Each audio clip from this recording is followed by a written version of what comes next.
new era for American cricket began in 2021. There he goes into a dive! What a catch! The rise of cricket was celebrated across the country. Now, with big wickets and even bigger hits, the stars of minor league cricket are back and better than ever. Primus scores huge! Don't miss the nation's largest league competing for the biggest prize in American cricket. The Toyota Minor League Cricket Championship returns June 25th. You're watching the Toyota Minor League Cricket Championship, presented by Sunoco.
I see that now it's picking it up.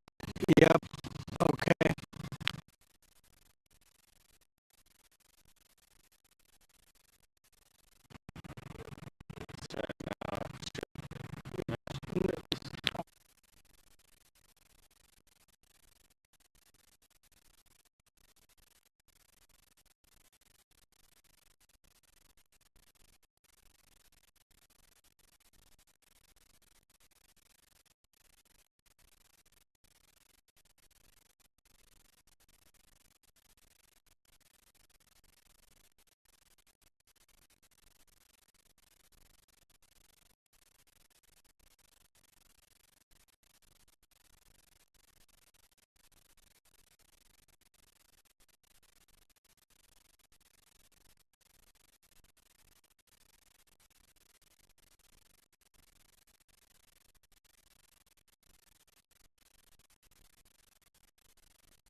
Good afternoon, everyone, and welcome from a very warm, very sunny Missouri. We're in St. Louis at ACA Park. It's looking absolutely spectacular as St. Louis Americans are ready to take on their final weekend of cricket.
Who was dropped in the first over by the opposing captain, Justin Dill. It would have been a lovely caught and bowled, and certainly important to get rid of the captain and their top batter first up, but that didn't happen.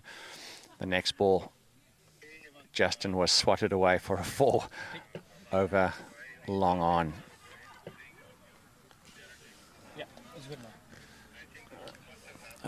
Murali running in. Lets it go. Getting a good length. That's been talking a lot here, RJ, about the kind of length that you have to bowl on this pitch.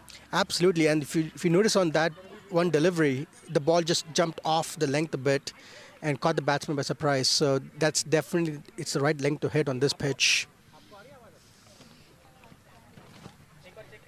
It's interesting to see where Cheyenne is batting. He's pulled that beautifully, and that potentially could go all the way. It's very well picked up in the field. And they come back for 2. But he's batting, it looks like, outside off, which is unusual, but gave himself the opportunity then to pull that across the line for a 2. The outfield looks nice and lush as well. The ball, it's traveling through really well so far.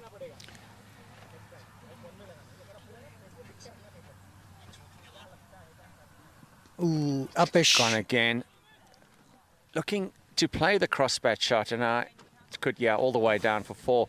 It's a lucky 4, but it looks like a 4 in the scorebook, no matter what kind of a shot it was. But it's just interesting to see where he's lining himself up, and it means that pretty much anything is going to be a leg side shot for him. It means the bowler's really got to now. We've spoken about length, Ajay, but we've got to talk about line here now because of where the bat is standing.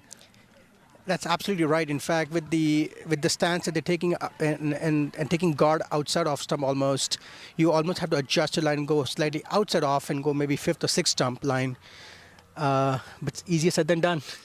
Absolutely, yeah. Just mentally to bowl that line is a challenge. But we see that a lot of the one-day stuff is that's the line that really seems to limit the runs.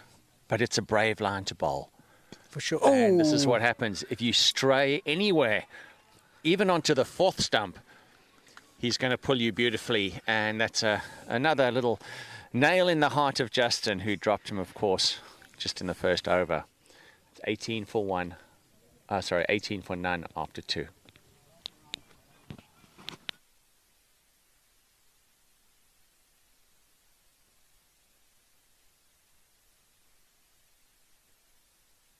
One, two, three.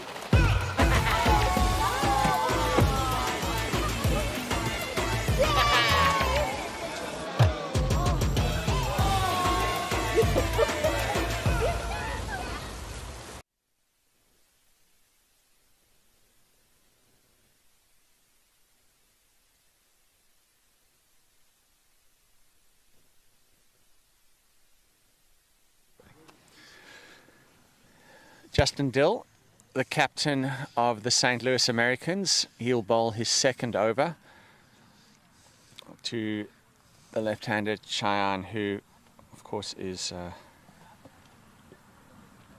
batting quite beautifully. He's in his 10 matches. He's scored over 400 runs at a strike rate of 134. 44 fours and 16 sixes, so he knows where the boundary is.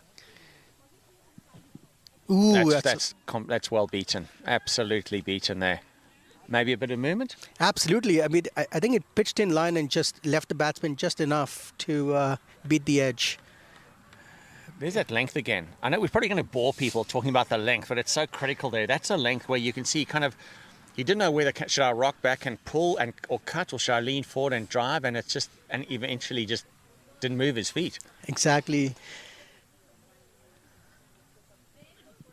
Big effort ball. You can hear the grunt from Justin Dill. Nice fielding. That attacking the ball to put pressure on the batters, even when it's not going to be a run, there's still like that psychological victory that you have in that spot, isn't it? Absolutely. It creates that energy and buzz in the field. Absolutely. Something else that's going to be equally important for the Americans is to back up this really good start to the over by Justin. So on the other end of the pitch, trying to maintain the pressure is going to be very important. They want to make some inroads. It's all about transfer of pressure. Oh, that's beautifully fielded. Excellent stop at point. Yeah. Trayvon Griffith, just a beautiful fielder. Took some stunning catches a couple of weeks ago. He makes it look so easy. And you think, really? Are you under it? And he kind of just strolls over and just takes it so comfortably. Took a diving catch as well, just in front of the side screen. So, classy cricketer, very good batter. Hopefully we'll see him. He got bowled by Butte a couple of weeks ago. First ball, big in-swinger. Nothing he could do about it. But we're going to hope that we can see some fireworks from him. Still coming up next ball of the over. Really good shot. Slightly upish, but through the extra cover area, and an easy couple of runs. The first 4 balls were so good in this over that I had a feeling that Cheyenne was going to try to do something about it, and he tried to take the upish route here, but still just a couple of runs. Still a very good over in the grand scheme of things. Yeah, no boundaries.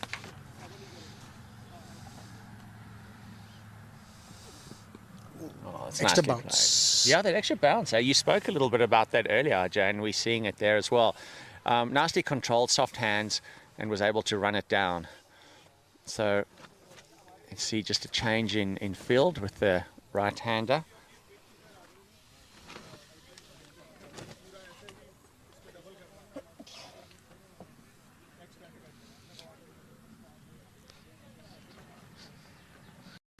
And Cheyenne to take strike. St. Louis Americans work very, very hard at their field, and I've been here a couple of nights, and even the other night, it was dark, IJ, dark, and they're taking high catch on the boundary. I thought someone was going to get killed, but they were having a good time about it, but very serious about their tight fielding and good catching. Comes down the wick a little bit, soft hands. Justin saw him coming and just dug it in a little bit shorter. So as you said, IJ, this has been a good over. 21. No wicket, and that's 3 overs. My son, he's so soft-spoken. Oh, yeah. Everyone says he's so good-looking, and he never forgets to call. Hi, Mom. Born for your true self. The 2022 Tundra. Toyota. Let's go places.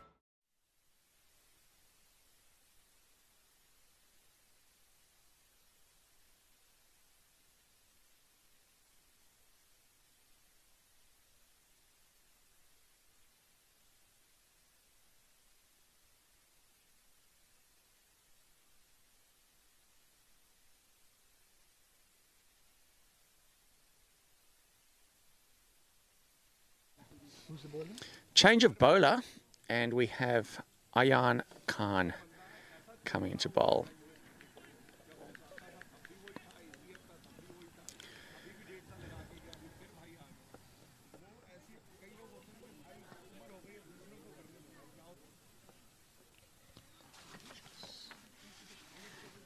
I had a good chat with him the other night.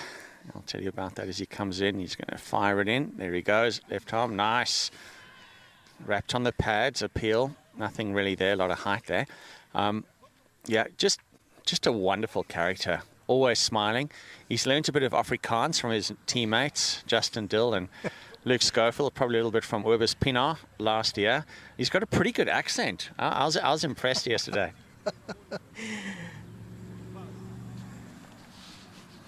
Ooh, that's well bowled. He's keeping it flat, keeping it straight, and not giving the batsman any air to get under the ball. So it's a good start. Yeah, I like that with the bowler. You just got to fire in a little bit and maybe hold one back a touch. But I think there we go. Well, that's a Yorker dug out. Especially at this stage when the batters are like, they want to pull the trigger, don't they? You can see there that they're looking to get it through that inner ring. There's only 2 fielders out there. We've got one on long on, the other one kind of cow corner.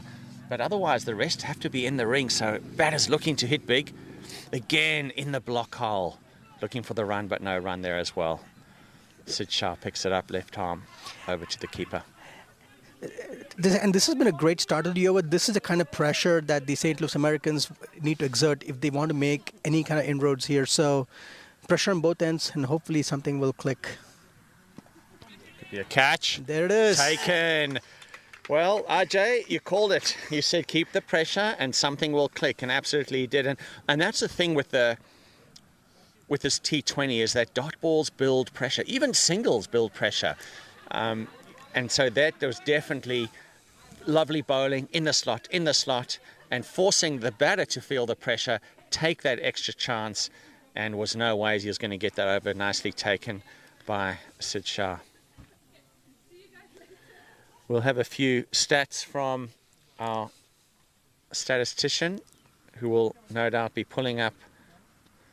No, I've just got a smile from him, but he will. He's nodding now. We're going to pull up some stats from that innings, and we have the wonderful Priyanka, who's walking over with some amazing goodies.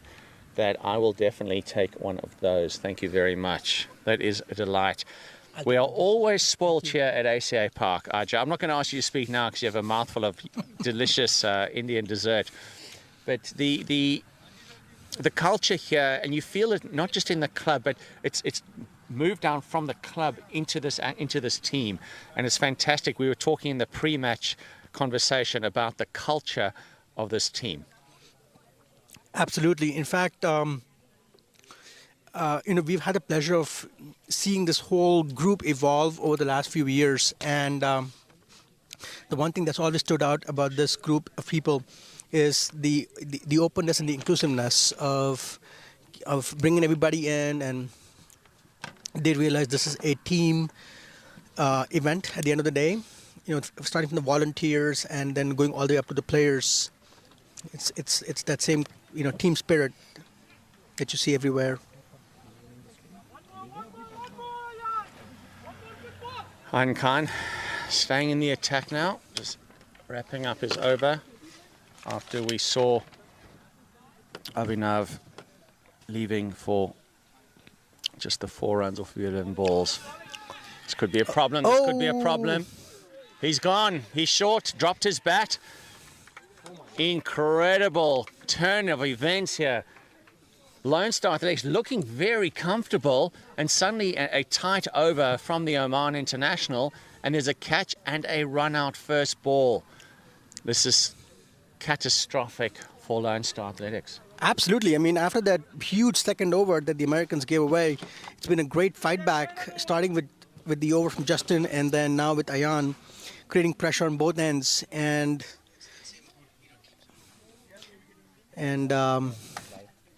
it's definitely put some cat among the pigeons here. Yeah, it has indeed. And what you see is a dive, wasn't it? A dive. We're just watching the replay here. Looks, is there a run? No. Turns back, but falls. And as he reaches, he loses control of the bat. Of course, you have to be holding the bat for it to be in the crease. So that's a disaster, but lovely fielding. And good to see, as we spoke about that earlier, didn't we, about the St. Louis Americans focusing on their fielding because it's such a key part of the game. And we've seen that a catch and a run out, and the game is on. Absolutely. I mean, the best part about being a good fielder is the fact that even if you have a bad day, batting-wise or bowling-wise, you can still contribute to the game with good fielding. Save some boundaries, save some runs, take some catches, make some run-outs, and you can still have a huge impact. So the score 21 for 2 after 4 overs.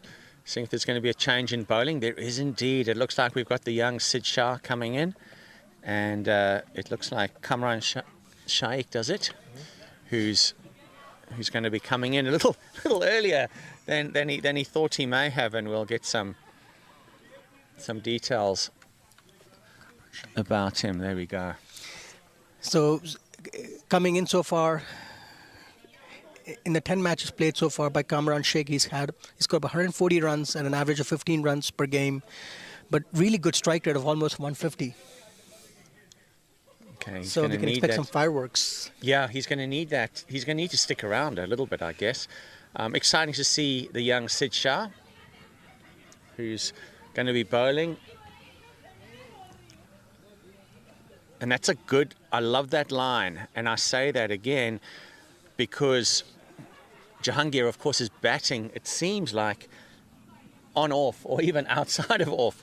So nice thinking there from Sid to really just keep it far outside the off stump. Ajay, even if there's a wide now and again, rather than drifting down onto middle and it just gets taken over, it's the square leg boundary.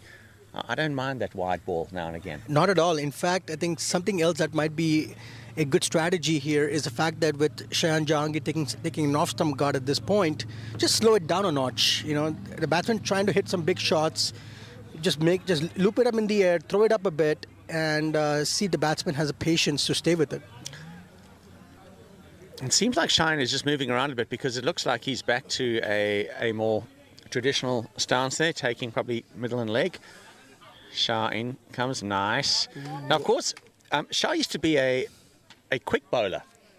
I used to say he was left arm all over, but that's a bit harsh because he certainly was quick, and when he was online, he could really get the batsman to hop and skip about a bit. But so interesting to see his move to spin bowling now. Ooh. That's a spot that you don't want. They will pick that up all day, especially Shine, who's such a quality batter and knows where the boundary is. Yeah, that was brilliantly timed, and it seems like the leg side is definitely his much more favored area. So And that was pretty much evident there with that shot. Beautifully timed in the gap. And 4 much needed runs. Let's see if Shah, the under-19 player for St. Louis Americans, can regroup. He bowled his first few balls just beautifully outside off. Too short. You can see it immediately. Yep, you called it, Peter. Gone. Oh, that's a big one. And I think that's new ball. New ball, yep. Please. That has gone straight over the boundary, over the bank, and bounced on the road. And immediately, I think it was Justin Dill over there. He just caught. No, I'm not going to look for that one. That's a big hit. I haven't seen too many actually hitting the road. Yeah, that was, dropped short. After the previous shot, Sid was trying to overcompensate, and I guess Cheyenne just saw it coming and just stayed back and just swung it away. Yeah, we just talking about we not many of us have seen a bigger 6 than that. We've seen the ball hit the bank, and that's a big enough hit. I mean, these boundaries are pushed way back, so to smash it onto the road. Thankfully, there weren't any cars coming by, because it might have been an interesting insurance claim. Can you imagine local people going to the insurance company and saying a cricket ball hit my windscreen, and the insurance like, what, cricket? A cricket broke your... No. A cricket ball. It would, I reckon there's no ways that they would have been able to get their claim. That's a fair point. In fact, there are times when I watch some international cricket, and just to see some of the shots being hit in the parking lot of those cars, getting hit, it's a very interesting situation. But yet, thankfully, no cars on the road when that shot was hit. But still, brilliant shot. Something that's interesting is also that the fact that you can see Cheyenne favoring the leg side so much.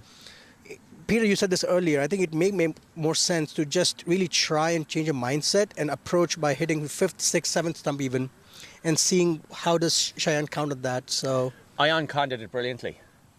He blasted in Yorker length outside of. He's not trying to hit the stumps. He's blasting it in wide outside off, and those are very difficult shots to get away. Especially, as you say, RJ, for a player who's obviously very leg side dominant. Go for the wide ball. Even if it gets called a wide, it's worthwhile taking that risk. Absolutely.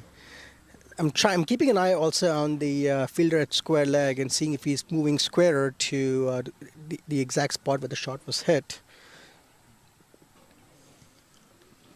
That's better, much better. Well done.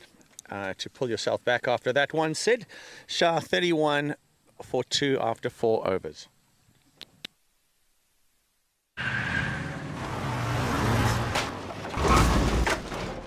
What's up, Doug? What got into you? At Sunoco, we know how to fuel peak performance. Fuel your best.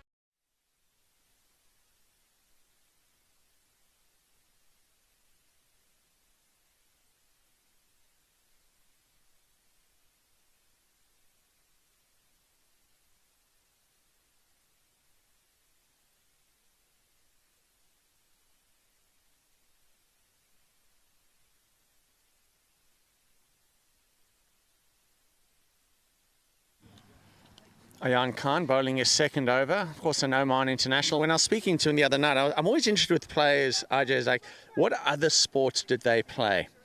Because there seems to be these days an overemphasis on young kids specialising so young. And he says he comes from a very sporting background. And there was a game that he explained to me, it's kind of like I don't know it, but it's like a volleyball, but with a smaller ball, like shoot ball or something. Okay, I'm not getting anyone nodding here. I'm just getting some amazed looks. He comes in left arm. There we go. That's very well taken. And beautifully bowled in with the arm. A little bit of away movement from the left arm off spin. Not neatly taken behind. There was soccer. He played a lot of field hockey.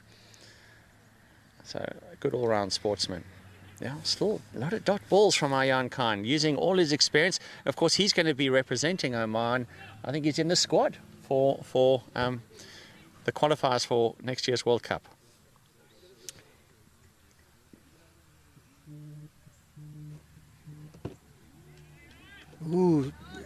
3 straight dot balls here. So, slightly shorty there in the field, but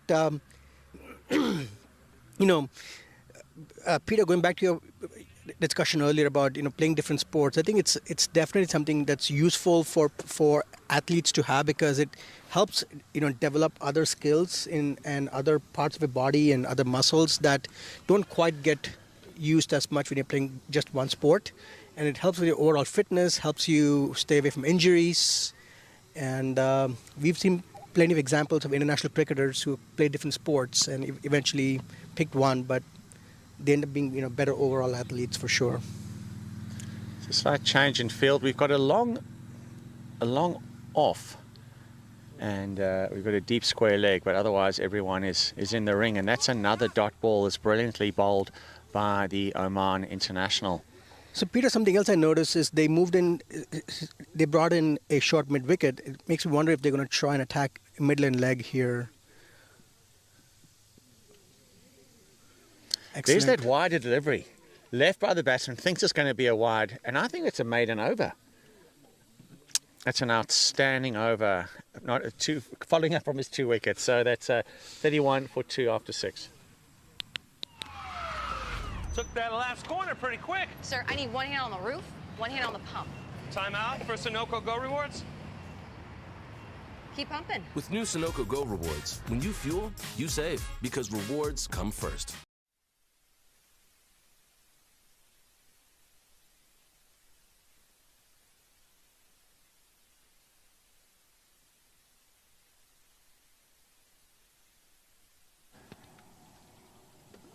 Welcome back to the minor league cricket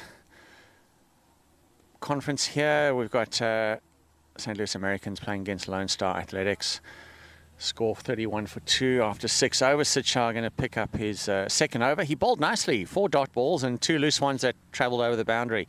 Of course, he's bowling against a very high quality player in Cheyenne Jahangir, and anything loose and certainly anything on leg is going to travel. Of course, MICL brought to you by Toyota and sponsored by Sunoco as well. Gas stations, go get your gas there. Sid Shah left arm around the wicket. Whipped away to deep mid wicket.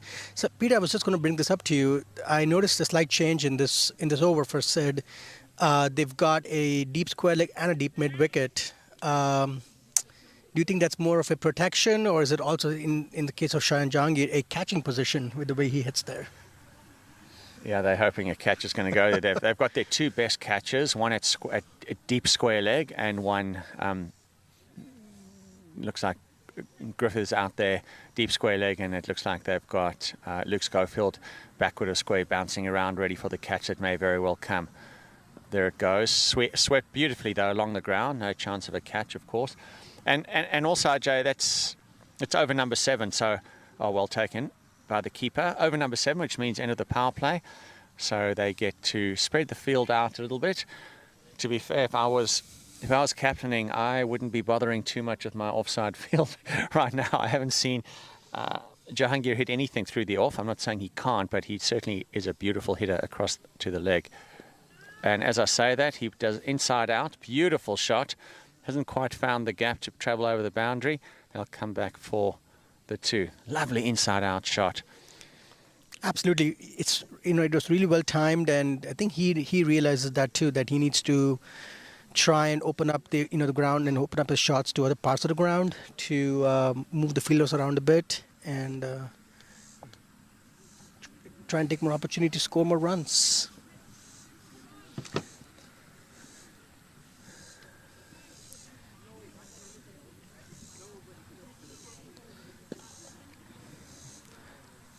There he goes, pulling everything down to leg, and that's definitely the boundary saver. I wouldn't be surprised there's a couple of catches are going to go that way, so good to see the field being set.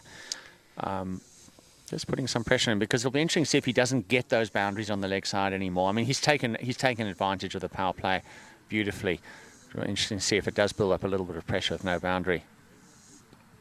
It's uppish, it's well fielded, good stop. They'll just come through for the single. Hard work in the field is paying off. Absolutely. for So, sure. you know, having said, 17 years of age, bowling left arm spin on one end and having Ayan on the other end, do you think Sid's watching the way Ayan's going through his motions and learning and seeing what he can do with his own bowling technique? Definitely. When I spoke to Sid a while ago, we'll come back to that, Con, because I think it's an interesting point to bring up. But right now, 36 for 2 after 7 overs. वक्त आ गया है Lakshmi basmati rice को घर लाने का। Lakshmi extra long basmati rice. इसका हर दाना हो इतना लंबा, पकते हुए महके और प्लेट में क्या खूब खिले। हाँ, मेरे घर लाने का।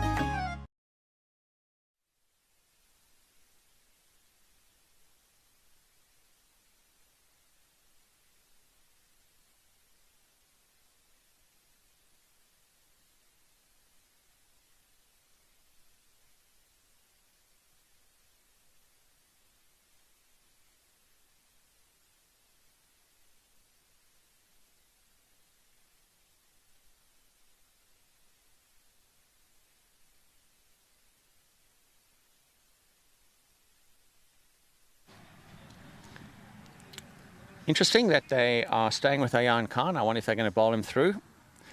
But his figures, 2 overs, 2 wickets, 2 maidens. Outstanding. How often do you see that in T20? That the Oman international certainly using all his experience. And as you were pointing out earlier, Ajay, about the role of the more experienced players, absolutely. Ayan Khan is very much a mentor to them, and it's part of the wonderful culture that they have at this club, is really mentoring the young people. I know Sid has said to me how much he loves playing with some of these experienced players who are always looking after them, giving them advice. And to your point, I think definitely we're seeing Sid Shah keeping a very close eye on how his more senior player Khan is bowling. Again, left hand, left arm as well from this end.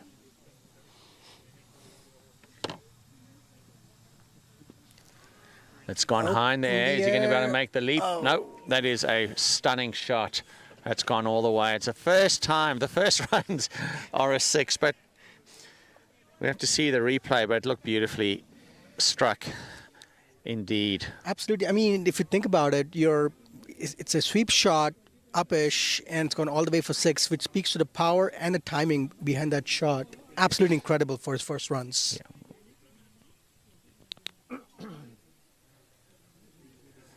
Slight change in field here.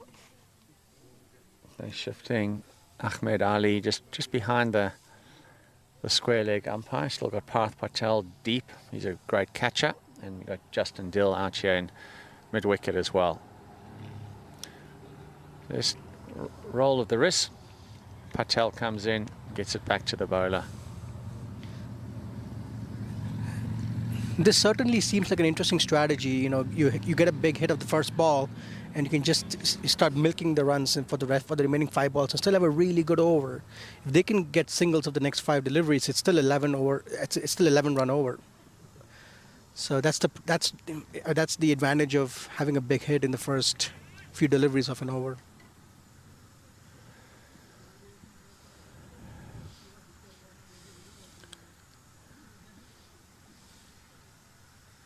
Jahangir is getting reset. 30 runs of 22 balls, so a nice strike rate of 136. He's scored 5 boundaries so far. 2 of those are 6s.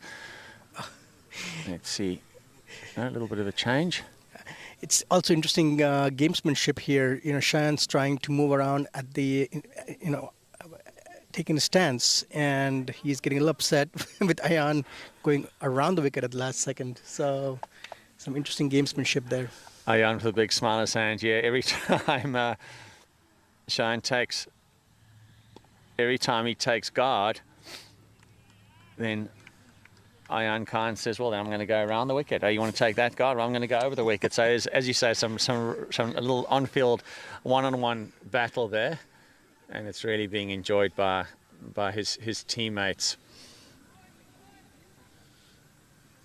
Sidashi having a good giggle here out at Long On. But that's the experience. That is the experience of an international, not letting the batter dictate too much. Absolutely. It's already a batsman's game, isn't it, this T20 stuff? Who would want to be a bowler? Very few brave ones, indeed. What's interesting here also is to just watching these two batters, one of them very unconventional, moving around quite a bit, and watching Kamran, who is much more conventional in his stroke making. It's another dot ball. There hasn't been much action after that big six.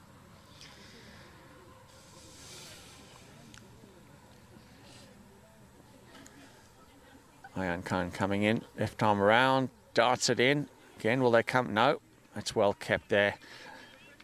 Nikhil Kanshan neatly kept, and that is 46 for 2 after 8 overs. 1, 2, 3.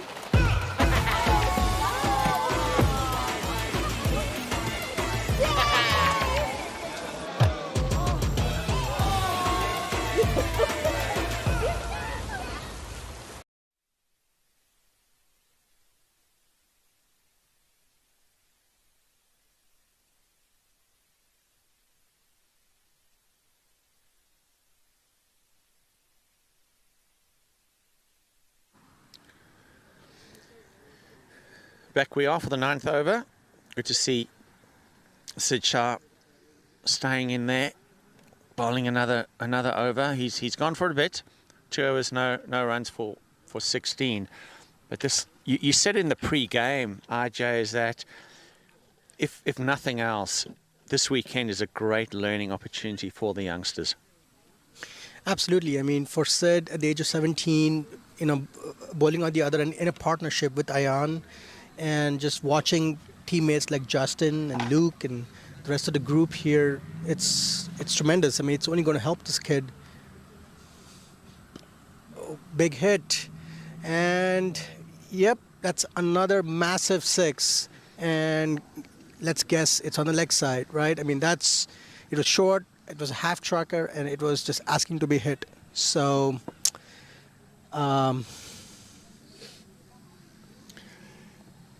yeah, it's critical. At this level, you can't afford to bowl those kind of deliveries, and he's shown that he's good enough not to. But just to keep that pressure on the batter is critically important. That's better. I'll just come through for the single. But just no breathing space is key, and we saw that in the first over with Ayan Khan, who just dot ball after dot ball, and even 4 dot balls created that pressure, and suddenly wicket, bang, bang, gone. So, Peter, it makes me wonder almost if the Lone Star Athletics, as part of their pre-game plan, had decided that they'll try and target the young kid, and see if they can throw him off his game. It definitely seems like a concerted effort on their part to really be aggressive against Sid. So we'll have to wait and watch and see how Sid is able to recover from that. Much better delivery. Oh, beautiful. Really good pressure there from the fielders.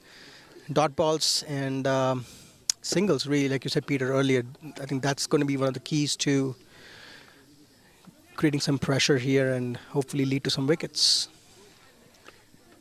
Yeah. Keep your bowler in the game. Keep your bowler in the game. Support them. That's well done. Are they going to come back for 2? It sounds like it. No, again. Great fielding. Yeah, something else I noticed on that one especially was the route that Trayvon took towards the ball, right? It was a much more direct path, not going around it, and cuts time and makes batter think twice before attempting a second run there. So because it looked like there were 2 there. But absolutely. As you say, the line that he took early on did not allow them to come back for their second. Absolutely. Ooh. It's a little bit of bat onto that one, but again, this is what we see with Sid, is that he gets hit for the big one, but the rest of the over is very tight. So if he can just control that, he'll be such a great bowler. We've got 54 for 2 after the 9 overs. My son, he's so soft-spoken. Everyone says he's so good-looking, and he never forgets to call. Hi, Mom. Born for your true self. The 2022 Tundra. Toyota. Let's go places.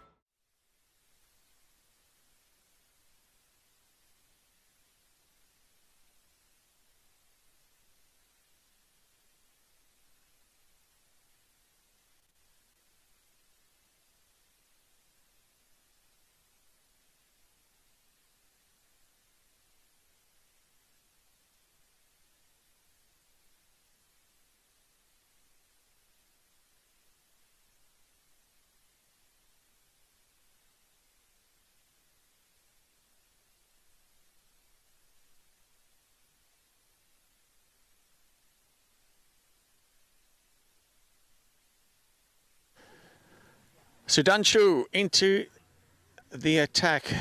Showed some nice fielding earlier, having a bit of a giggle with his teammate Ayan Khan as there was some gamesmanship going on there.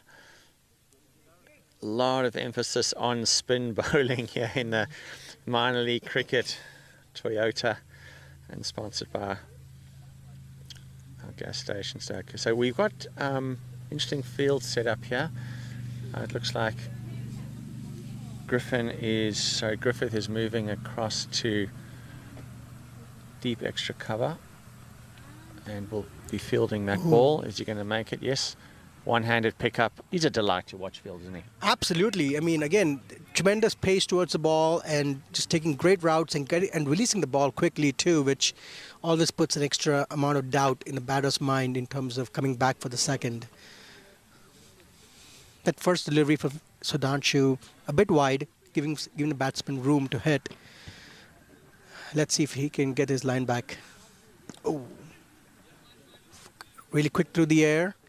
And the batsman really didn't have much choice except to just hit it straight down the ground towards long on.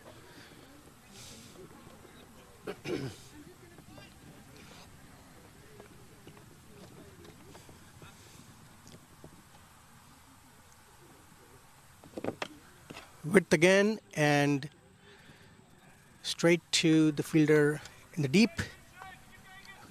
Quick throw, just a single. So, Peter, what's your take on leg spinners? My take on leg spinners is that I can't stand facing them. But I don't think anyone cares about what I like or not. But yeah, I mean, just what a beautiful craft, and that's darted in, and definitely beaten by the spin there. Head up a little bit, but Shea comes back for two. I think just beaten there. Absolutely. Thick outside edge. Yeah, I mean, what an amazing art, and you know, both you and I think, can be forever grateful that we were able to be alive when Shane Warne was in action, and just watch a genius at work. And that hurts me to say that as a South African, who you know, he ripped through us a few times in Test matches, but he really was always something special and a great cricketing brain. But yeah, it's a tough one. But you know, and I do think that when you're facing leggies, they are going to bowl a bad one. Oh, and there we go. It's over the top, and that's gone. Yeah, that's a one. Beautiful shot over square leg for 6 runs. So weighted beautifully. Didn't try and overhit it like the previous one. And sweet sound of that leather onto the willow, easily struck over the boundary. So it's 65 for 2. And Ajay, they haven't slowed down. Like even with that early flurry of wickets, they've kept going. Absolutely. I think what's been helping the Lone Star Athletics is that in every over they've had a delivery or two that's a bit loose, and that's helped them get those big hits every over. And what we saw when those 2 wickets fell was consistent pressure. Oh, up in the air again, in the gap, and that's another boundary. This time over the offside, right over the extra cover area. It's a really good hit, inside out. And that's the thing about leg spinners is they could get you wickets. They can also give up a lot of runs. So at the end of the 10th over, the Athletics are 71 for the loss of 2 wickets.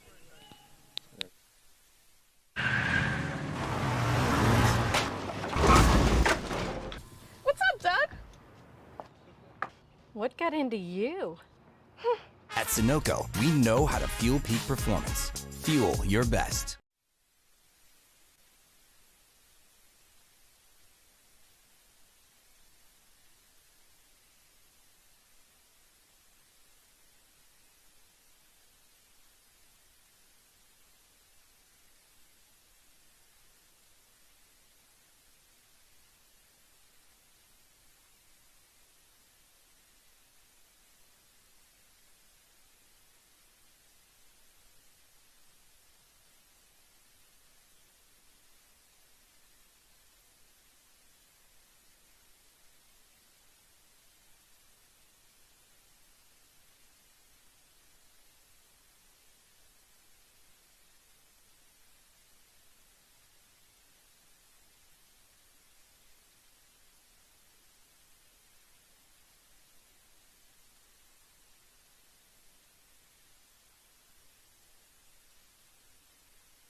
into the attack. Yep, looks like Murali's back into the attack for the second over. His first over went for quite a few, so he'll be looking to make some amends to his bowling figures. Oh, just a good length delivery, but just whacked away over the head of deep square. And this is again one of those overs again, right, that we've been seeing, Peter, where the first few deliveries go for a big hit, and that's the thing that's been keeping them in the game. Yeah, exactly. As you said earlier, it's such a pressure release to hit that first ball of the over for a boundary, and then you start milking the singles and the twos.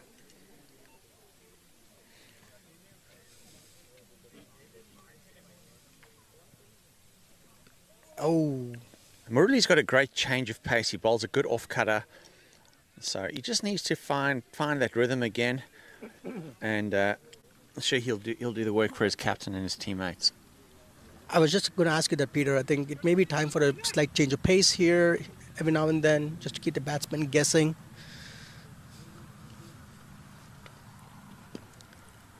Yep, just flicked away on the leg side. And it's yep, very well run. Very well run indeed. Yeah. It was two, but you know the batsman had to make it there real quick. But that's the thing about this over now, right? All they have to do is just take those singles and twos, and they'll still get a good solid 11 or 12 runs of the over.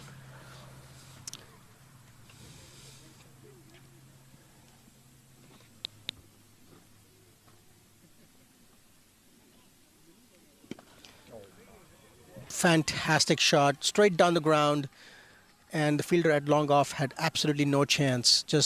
It was right there to be hit in the slot, and it was just absolutely whacked away by Shayan Jahangir. Yeah, this is a big problem for Justin Dill now, because one of his more senior bowlers is being smacked all over the place, and Sid Shah's just got the one more, I think. Khan has got one more, and I think Dill's probably got two more, but they're going to have to bring someone else in to wrap this, to kind of support their take on this, because it's right now it's not working for Murali at all.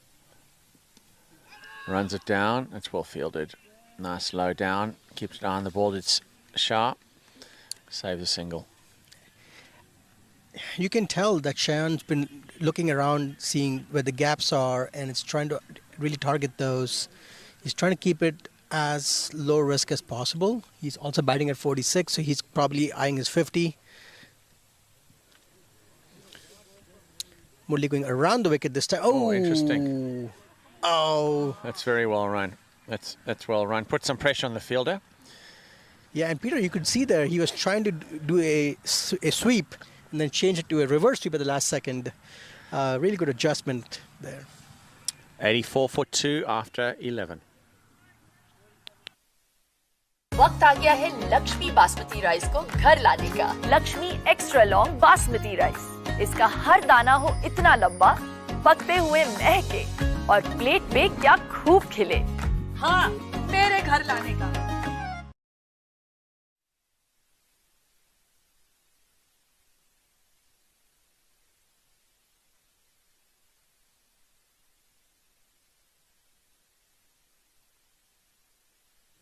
This is a competitive score for St. Louis Americans. They're going to have to get some wickets and break this partnership. I mean, it's a big partnership that we're seeing here of 63 runs in pretty quick time, and both batters doing exceptionally well to keep the score going. The strike rate for Jahangir of 130 and Shaikh 177, 4 sixes. He's not bothering about the fourths today. He's just going airborne, and he's hit a few biggies.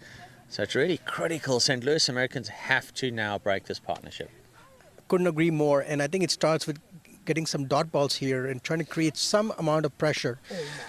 And this is in the air. This could be taken here in the deep. Oh, look at that. Oh, that's a Fantastic beautiful piece of effort. fielding. Outstanding fielding. Justin Dill, the captain, leading by example and doing a little dance as he's about to step over the boundary, flicks it up. Parth Patel, sharp enough to get into that space to support his captain. Justin flicks it back, and that is a joy to watch indeed. Absolutely, and that's the modern era of fielding here, right? Back in the 80s and 70s and 90s, you would not see this kind of fielding and these kind of catches. But a much needed wicket at the right time for the St. Louis Americans.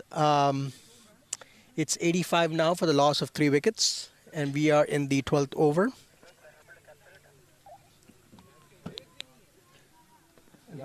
So Sheikh is on his way, caught Patel sneaking the catch from his captain Justin Dill, and that's 19 balls, no fours, 4 sixes, a strike rate of 168. That was a delight to watch him bat. Some big hits and not too many rash shots either. He really picked his shot, and as you're saying, Arj, I think unfortunately the St. Louis Americans are giving up that loose ball. But that's the break in partnership. Now the key thing is, can they extend that pressure and get that double wicket? We see that happening a lot in cricket, the double hit. And let's see if we can, St. Louis Americans can really capitalize on that important wicket of Kamran Sheikh, who batted beautifully. And a quick shout out to our viewers from around the world. Barb's St. Louis Americans' #1 cricket fan, tuning in from Canada, getting the text message. He's certainly happy with the turnaround now. So hopefully, Barb's, there'll be another wicket for you, but the Lone Star Athletics will be looking to cement another fantastic partnership. Looks like the new batter is Jay Desai. He'll be joining Shayan Jahangir.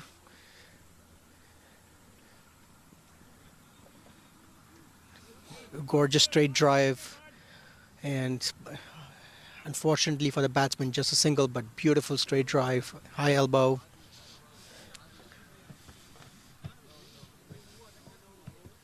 Jay Desai now taking strike.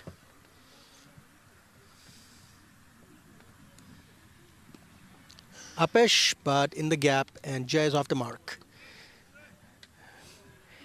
So, Peter, that's what we were talking about earlier, right? Leg spinners giving up runs, but also taking wickets. Yeah, it was indeed, and eventually falling to someone on the boundary. There has been a lot of airborne shots, and that one, it's a matter of inches, isn't it? A couple of more inches, and it would have been a beautiful shot, but very well taken there by Captain Dill. This one's gone high in there, but it's going way over our commentary box, and that is a huge one. Nearly collects someone in the crowd, and thankfully everyone is safe. But that's a huge hit indeed. Yeah, and what a way to bring up your half century, right? He was batting on 49 and just a massive hit. This is one of the second biggest hits that he has hit today, and it landed all the way in the pavilion area. Just a beautiful, beautiful, powerful hit. And with that, Shayan Jahangir's stats here, 55 of just 39 deliveries, an even smattering of 4 fours and 4 sixes with a strike rate of 141. Just beautiful hitting, and I think at this point, Peter, he's going to go for it. I feel like he's been there from the beginning, and it's only 3 wickets down, so he might just go for it now. What do you think? He's hit 8 boundaries, isn't he? So I kind of feel that's a better delivery. I think that's how the spinners have got to bowl. They've got to target those feet outside off stump, give the batters no space to free their arms at all. So we'll talk more about his role in a second. 94 for 3 after 12 overs.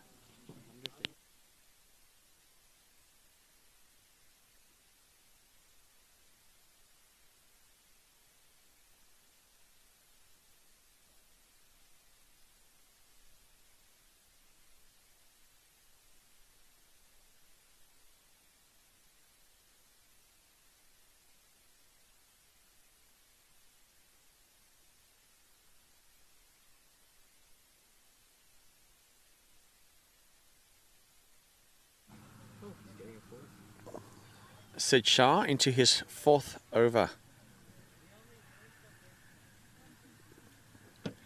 tickle down, just backward of point for the single.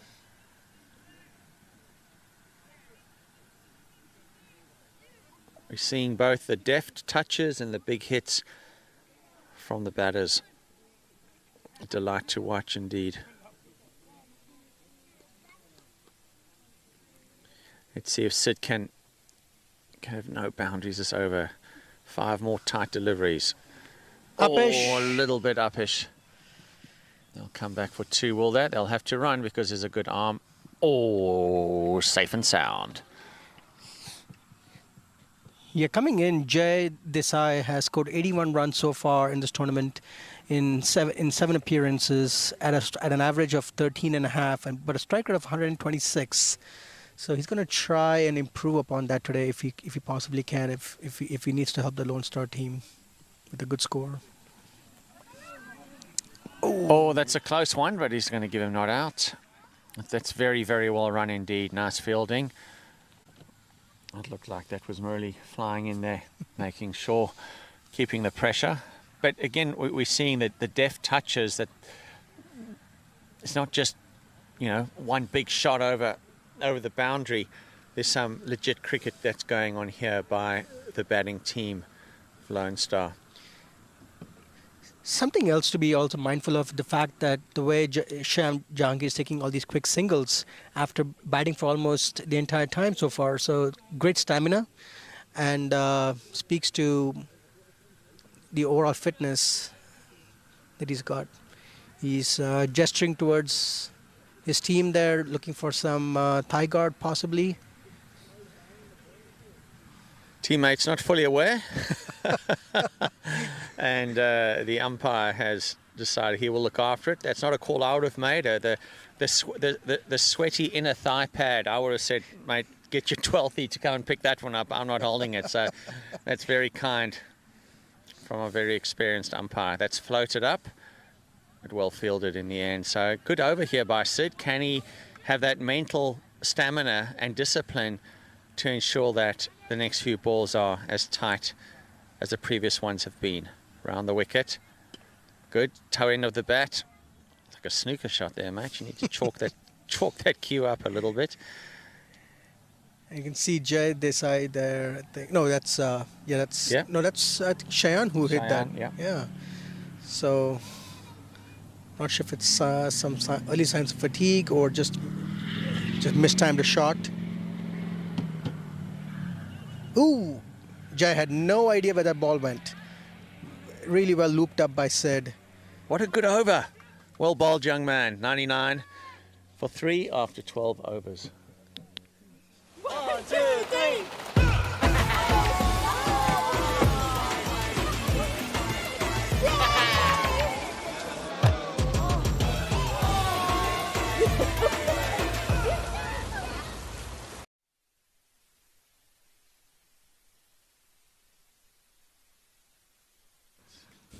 So that last over from Sid going for just 3 runs, and it actually really was a good way to end his spell. 4 overs, no wicket, and no maintenance, and just 29 runs, which after the way the Lone Star team just flew away, this is a really good bowling spell from him. I'm very interested that the young Parth Patel hasn't been brought into the attack after bowling superbly last weekend against some very, very good players, and he picked up 3 or 4 wickets that game. 3 wickets was an outstanding spell. Perhaps he's still to come. Yeah, I was just going to ask you because Sudhanshu, even though he has the wicket, he's been very expensive. Oh, there it is. That little wide delivery. That's the one we've been looking for. Indeed. Get it outside off.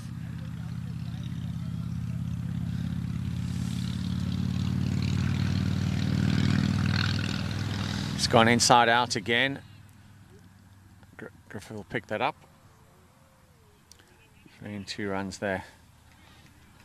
Again, looking to keep the scoreboard ticking over. Both these batters, as you're saying, RJ, running hard in spite of the fact that Cheyenne has been out there since the start of the game. He really has shown great stamina and a great intention to get those singles and to turn the ones into twos. Floated in, that could be out. That's hit on the full, but missing leg is my guess. Yeah, for a moment there, well, we'll look at the replay. For a moment there, I thought the umpire was actually sticking his finger up, but I think he was just using his clicker. So, whew, you know, as a batter, that's not just, mate, keep still. When they feel, just rather keep still. So we'll see, have another look at that. We'll hear from our experts in a sec what they think about that, but much better over. Sudashu pulling this back beautifully. Oh, upish again. That's all right. Couple of bounces. Ayan Khan making sure that there's just the one run. Yeah, something I'm noticing in this spell, or in this over, especially from Sudhanshu, is he's trying to change the length. He's not trying to stick to a single piece of length. He is trying to keep the batsman guessing, and that's really all you can do in this format. Oh, just over the head of the fielder at short point. And an easy couple of runs for the Athletics. So there have been a few airborne shots, an LBW shout. So nice to see Sudashu bringing it back, tightening up after his previous over, and Captain Justin Dill showing confidence in his leggy. Too short, but that's fine.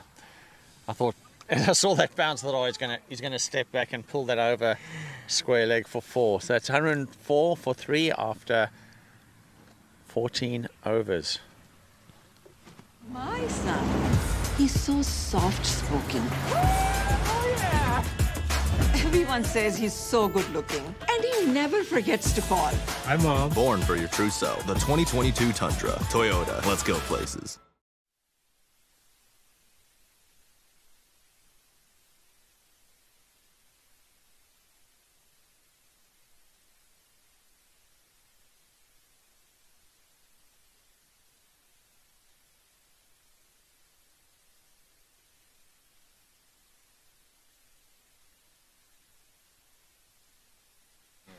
So it looks like Ayan is back for his 4th over, his final over of his spell. He's got fantastic figures of 3 overs, 2 maidens, 1 wicket, and 9 runs, which is absolutely bonkers for a T20 match. Yeah, that's pretty decent, considering you've got guys who are founding the boundary, you know, almost every over. He's going to have to field with his own bowling there. He's quick, picks it up. So what is it about Ayan? Is it the length he bowls, or is it the fact that he gets some drift in the air? What's making Ayan's delivery so hard to hit? I'm not sure about the drift, because I think he's pushing it through pretty quickly. That's a slow it down. Is that little appeal? He slowed that one down, gave it a little bit more height, but not interested is the umpire. Yeah, I think we saw so many flat Yorkers outside off stump. I think that's really what frustrated the batters. There it go again. You see it, he's had to squeeze that one out. Looking for 2, but I tell you what, these fielders are great quick arm out there. Very. So Parth Patel, who's going to be a junior at Principia School here in St. Louis, has been coached by a wonderful coach, Pete Pachorik, baseball coach. And the Pachoriks have got a long history in baseball. I think they've had about 10 of their family members who've actually become pros. And Parth is an excellent baseballer as well. I know Coach Pachorik has spent a lot of time with Parth on 2 things, particularly his throwing, and you saw it there, and then also secondly his bat speed. Parth's always had great bat speed, and being able to swing a baseball bat has really helped his cricket, I think. And Parth's also a young man who we were talking about the other day, is that he's very quick to learn. Does take feedback very quickly. Here we go, Ayan Khan into his next delivery. A bit shorter, could be out. Hey. It is indeed. It is indeed. You know, Ayan deserved that again. It's just that pushing it through looked a little bit like a tired shot there. Indeed. From Cheyenne, who's batted superbly and will be disappointed to be walking back. I think he would have liked to be there at the end. Over to you, Ajay. No, absolutely. I mean, it was a brilliant 62 of just 49 deliveries, and to be there from the beginning and, you know, kind of manage his team through those 2 early wickets and put them at a point where they are now, they can push in the last 5 overs. So, it's really brilliant batting, great contribution at the top of the lineup. And he's a bit disappointed walking off, but I think he's done his part today for his team. So it's now it's time for the rest of his team to carry the baton and take the team to a decent, respectable score.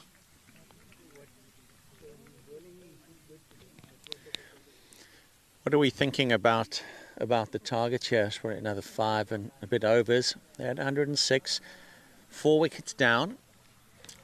It's a tough call, isn't it? Yeah, I'm thinking they'll do well if they make it to 160, 165-ish. Anything more than that, I think they'll take it. It'll be a bonus, in my opinion. With 6 more wickets to go. But I think St. Louis has done a good job of pulling things back a bit in the last 2 or 3 overs. But I'm thinking about 160 would be something that they'd be trying to go for. Ayan Khan definitely been the pick of the bowlers today. The 2nd wicket, and just so miserly with his economy. Lots of support coming from the small crowd that has gathered here on an absolutely gorgeous day to watch the 2022 Toyota Minor League Cricket Championship presented by Sunoco. Got a first slip in place, which is nice to see.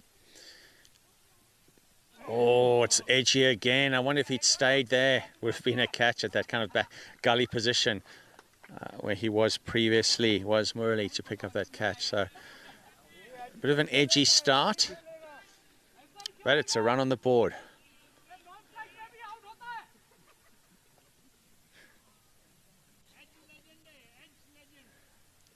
We've got the field that's come in quite a bit here in that inner ring. On the offside, really backing. Oh, it's very well played by the keeper. Yeah. That one came through very quickly by Khan. It did. That's the end of the over. An outstanding over indeed.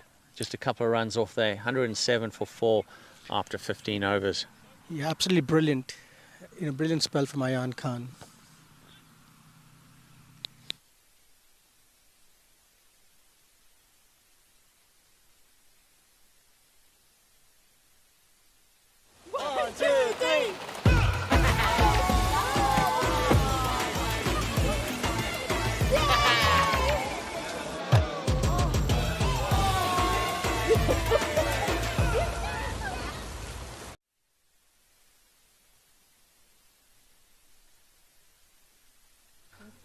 Looks like Sudhanshu is coming back for his 4th over, so he's going to actually finish up his spell here.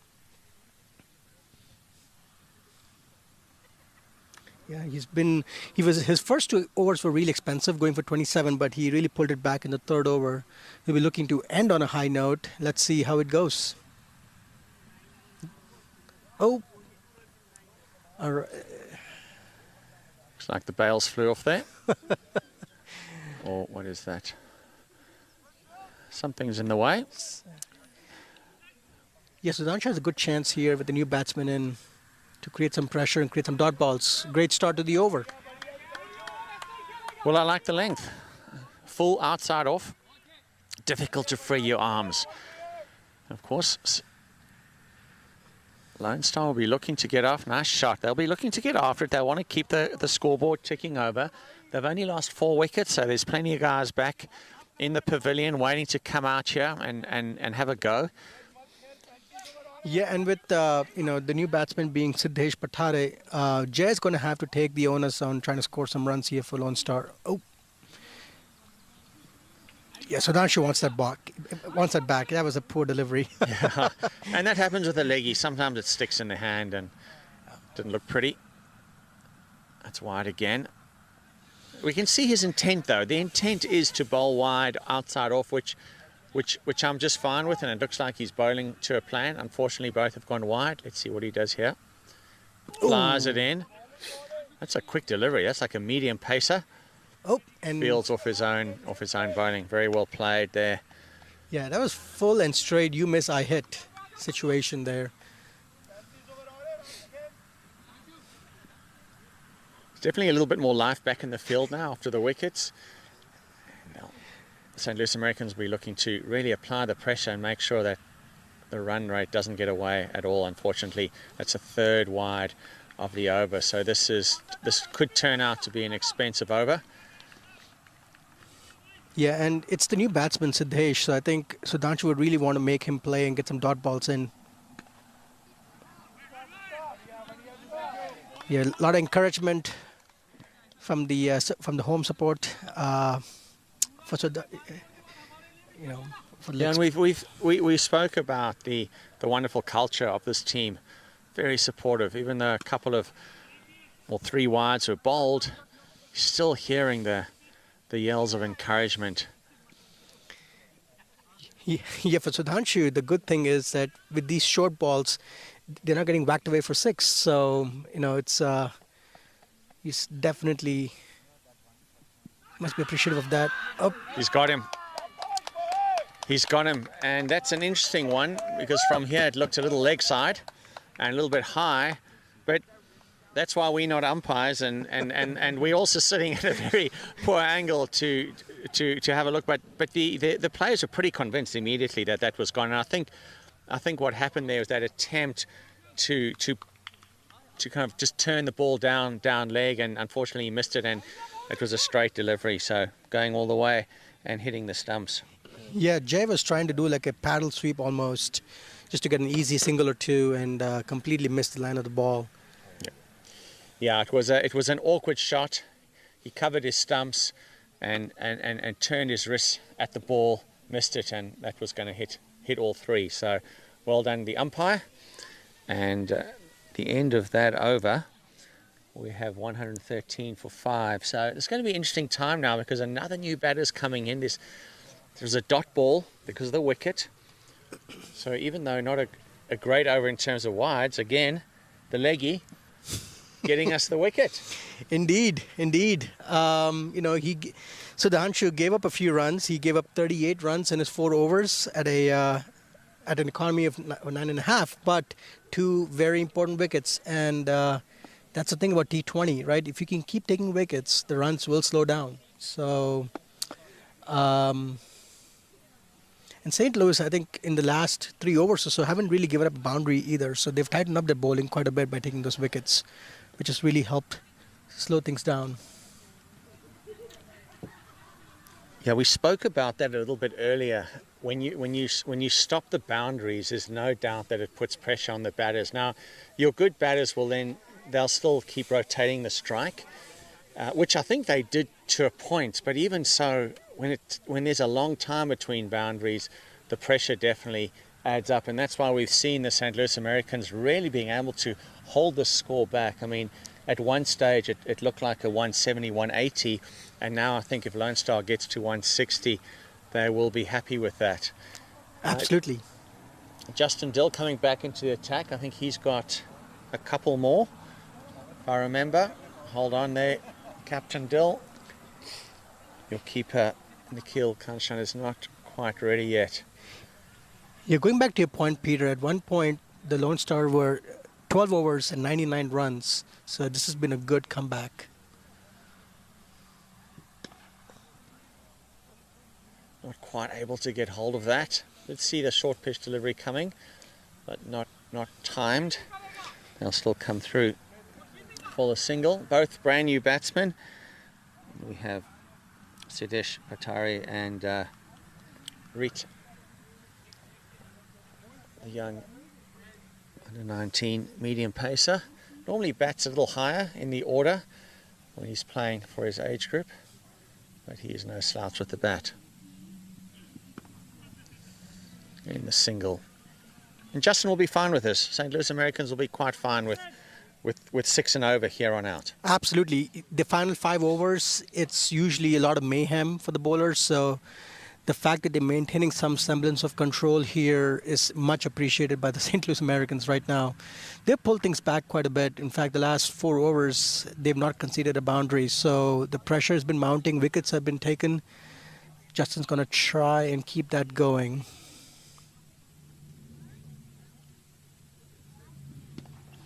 Upish there, and just a single. Once again, great piece of bowling, and that's all they really need to keep doing is keep the Lone Star Athletics to ones and twos, and the wickets will come.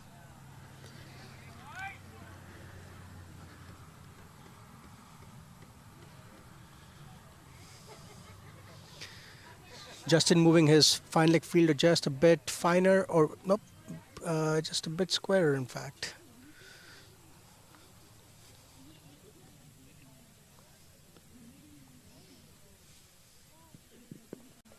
Well bowled, and a good flick of the wrists on the leg side, and it was placed perfectly in the gap for the batsman to come back for two.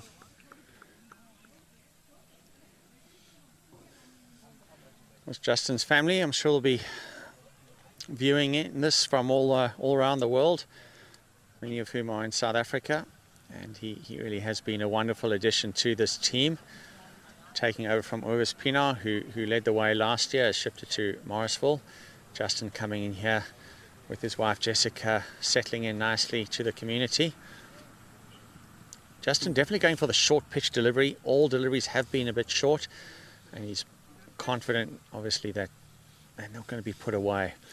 He went to the famous Paul Roos High School, where they're more famous for their rugby players than their cricketers. In fact, Justin might be the most famous cricketer from Paul Roos, but they've got a remarkable, I think, 3 or 4 rugby players that are playing for South Africa at the moment. So, and then I think Grey College, who are their arch rivals, who I think Grey think that they have more Springbok rugby players, but doing the stats, Paul Roos definitely has more current rugby players. So an amazing sporting school, and also a school that's just churned out prime ministers as well. Wow. Short pitch delivery. I'll just come back for the single. And of course, Justin was part of that under-19 World Cup winning team, and we'll talk about that more later. 119 for 5 after 16 overs.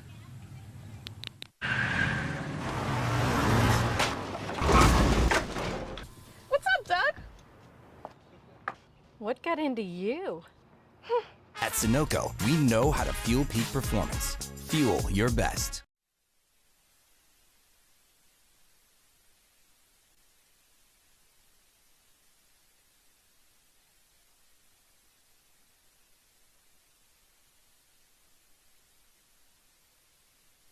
Lone Star Athletics are 119 for the loss of 5 wickets.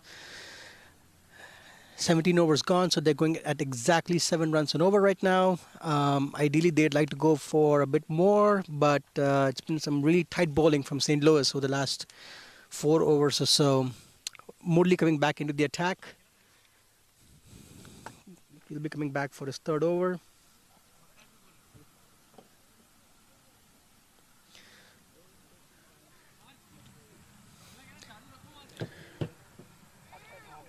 So Murali, it's been a little expensive today. 2 overs for 26 runs, and he's now going to be bowling at the death. But he is bowling to 2 new batters. Let's see if he can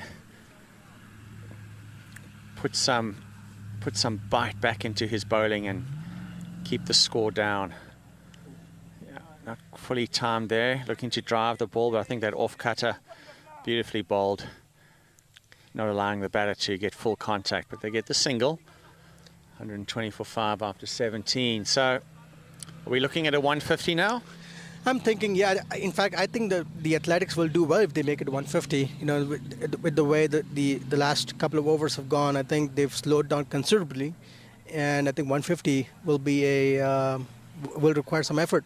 And right now, if you can see the way Murali's bowling, he's going to try and keep it full and straight. You miss, I hit.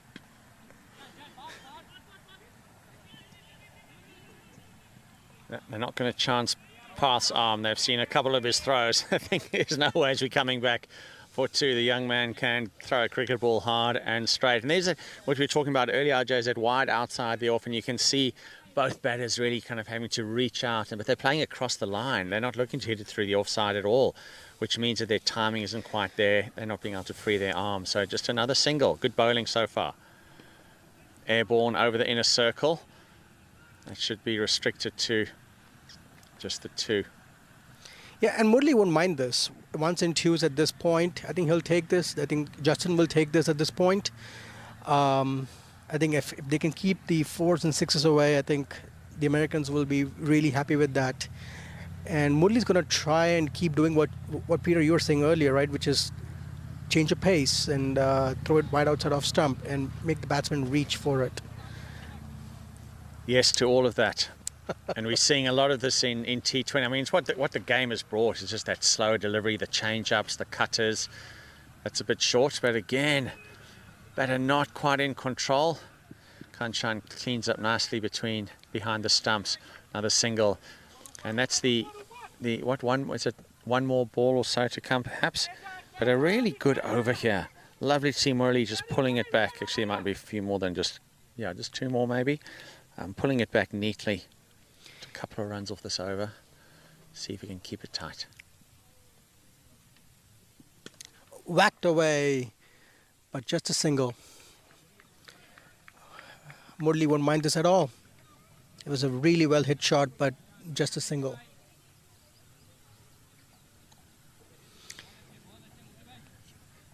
Yeah, something else that might also be happening here is as the ball gets older, it's going to get a little harder to hit. And I'm wondering if you're seeing some of that as well right now.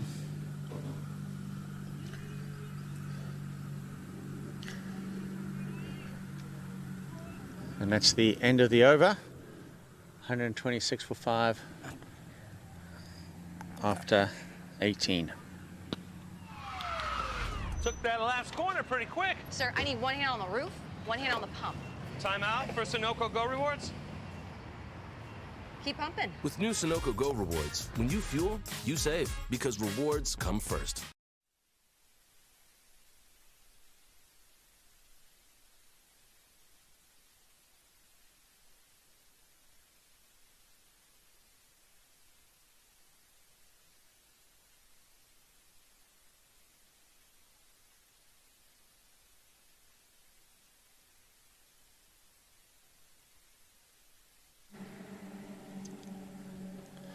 '22 Toyota Minor League Cricket Championship presented by Sunoco.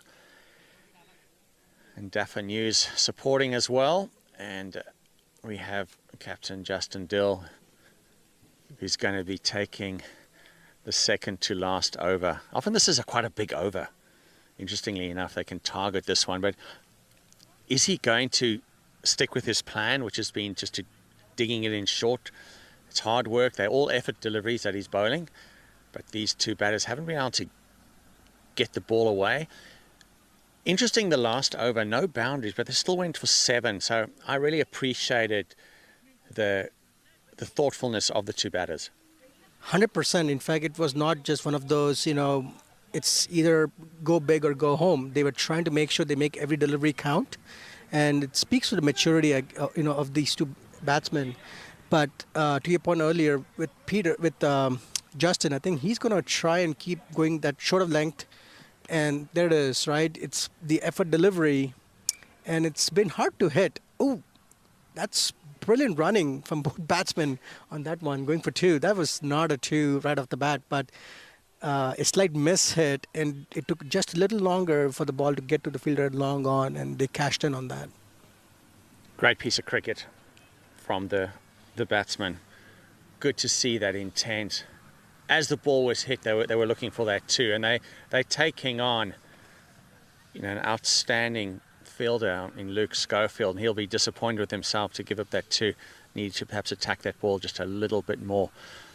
South African who's batted so well this season and has taken such a wonderful leadership role in the team too. Lovely character. Justin Dill coming up for his next delivery. Effort ball, you can hear it. Yeah, shy at the stumps, but again, another very quick single.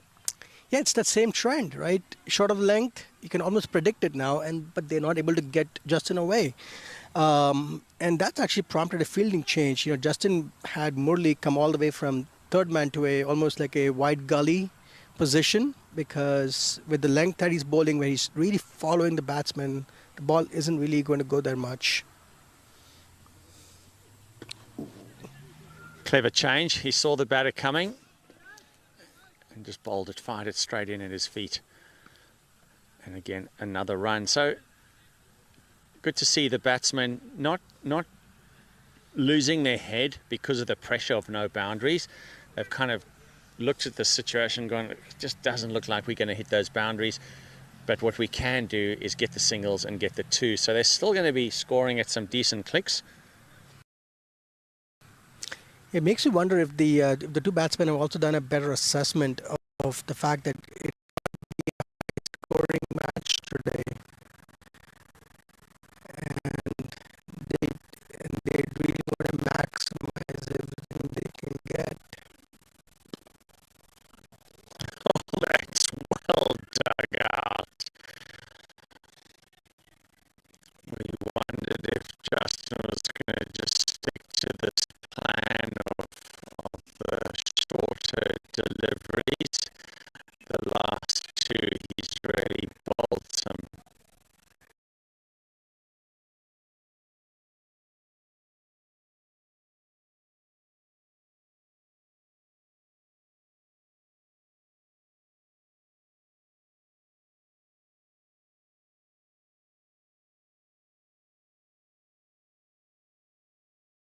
For St. Louis today.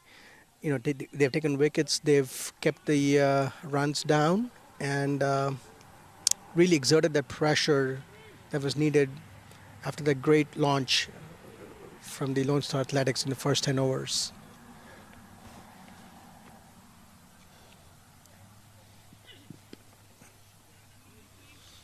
Just hoiked away to the fielder at deep fine leg, just a single. Oh, overthrows. Oh, just a bit sloppy there from St. Louis. The ball ricocheting off the batsman at the non-striker's end, and That's some good sportsmanship there by the captain, as the throw came in, hit his bat, and decided that he said, hang on a minute, let's not run that one. So some good sportsmanship.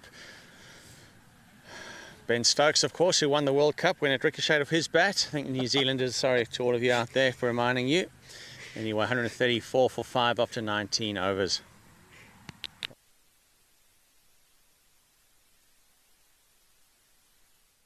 वक्त आ गया है Lakshmi basmati rice को घर लाने का। Lakshmi extra long basmati rice, इसका हर दाना हो इतना लंबा, पकते हुए महके और प्लेट पे क्या खूब खिले। हाँ, मेरे घर लाने का।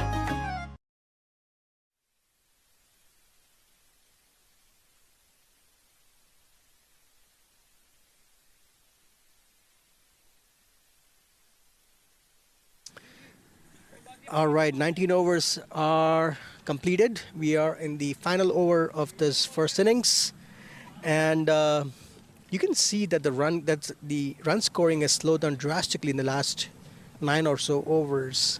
Here's Murli, hoiked away in the gap, and the first boundary for the Lone Star Athletics in almost 6 overs. A much needed boundary. It was short, and Murli probably regrets that length now, but that ball was asking to be hit, Peter. It was a little bit. St. Louis Americans have really fixed their line and length so nicely in the last 6 overs or so, but it just shows on this pitch, and we've seen it throughout the season. As soon as you don't get the length right, batters pick it up quite easily and are able to take it over the boundary. So Murli needs to bowl a really tight over here. The one boundary's come already. That's a much better, beautifully fielded, doesn't even rub his hands. Oh, those must be burning right now. He's not going to show it, is he? He's not going to show it. Very well fielded off his own bowling. A dot ball, but there again, a fuller delivery.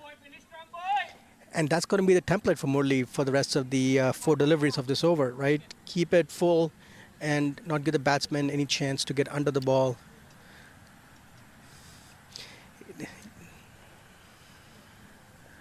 Captain Sidesh swings freely there.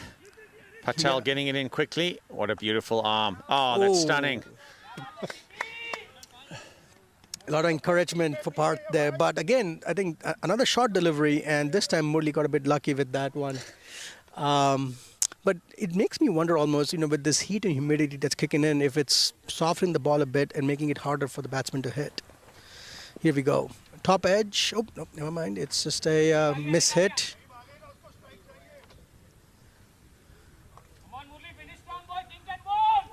The run rates are going at 7 at the moment, and really it looked like it was going to be a lot more. So kudos to the St. Louis Americans. But, when we talk about momentum, RJ, it's really important that they finish strong here, because it's amazing what happens in the last over can often be taken into the next innings. Absolutely, that momentum that you can take on finishing on a good note. Let's see how Murli ends this. Short again, but did not quite. Oh, what a fabulous catch! Wow, that was a brilliant catch from Parth, coming in super fast, judging the direction in which the ball's going to go and the trajectory, and just brilliant catch. And kudos to him for not dropping the ball after his elbow hit the ground as well. Yeah, that was a stunning catch, and you can hear the sound of the roller revving up. Hemant is very eager to get going. It's his main job for the day. Make sure that pitch is rolled nice and hard. So very well batted indeed there by the captain, Patara. He'll be wanting to have stayed out there, but the 13 runs or 15 deliveries, so he really struggled to get going. A strike rate of only 87. And he's got the youngster, U19, Retinga, who's got a strike rate of 123 at the moment. He's 16 of 13 deliveries. So, again, Murali gets his wicket. But I do want to talk about that catch. Parth did move quite beautifully towards that ball. I was wondering at this stage of the innings if you just don't let it bounce and just give them the single. Absolutely. Most folks would try to be more conservative and just not give away a boundary in that situation. But kudos to the young kid for being really aggressive with that one. The joys of youth, huh? Indeed. Oh, is that... He's given it out. Oh. It's a wide delivery and a run out.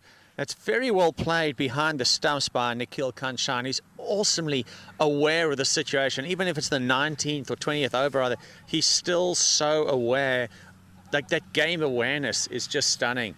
So, unfortunately, it looks like Josh Saripella has got to get out there.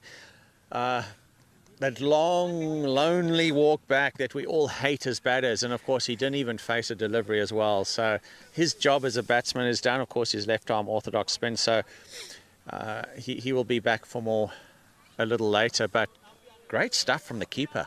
Absolutely. I think the keeper's been really fantastic throughout the innings. Mm-hmm. And that's one of those things, right? If the keeper's not in the headlines, that means that they've been doing something right. So,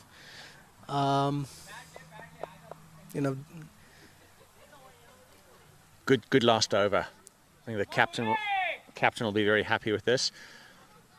And interestingly, that's the second time where there's been a wicket and then it's been followed up by a run out. So, bang, bang, a double hit.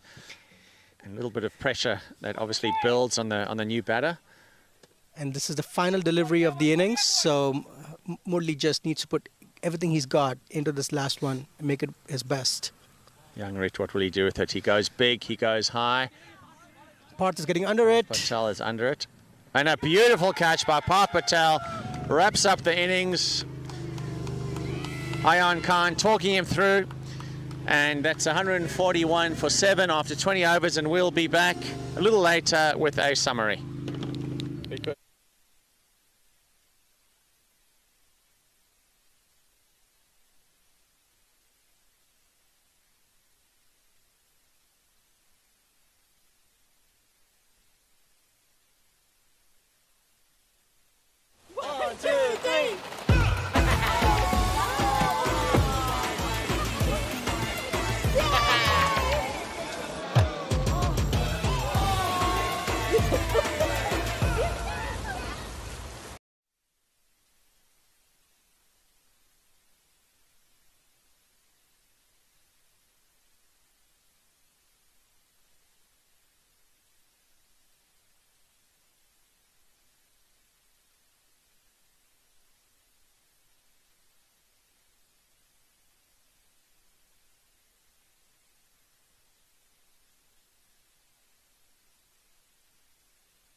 see that now it's picking it up.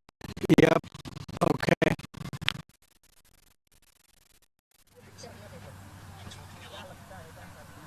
Ooh, upish. Gone again. Looking to play the crossbat shot, and I could, all the way down for 4. Limit the runs. But it's a brave line to bowl.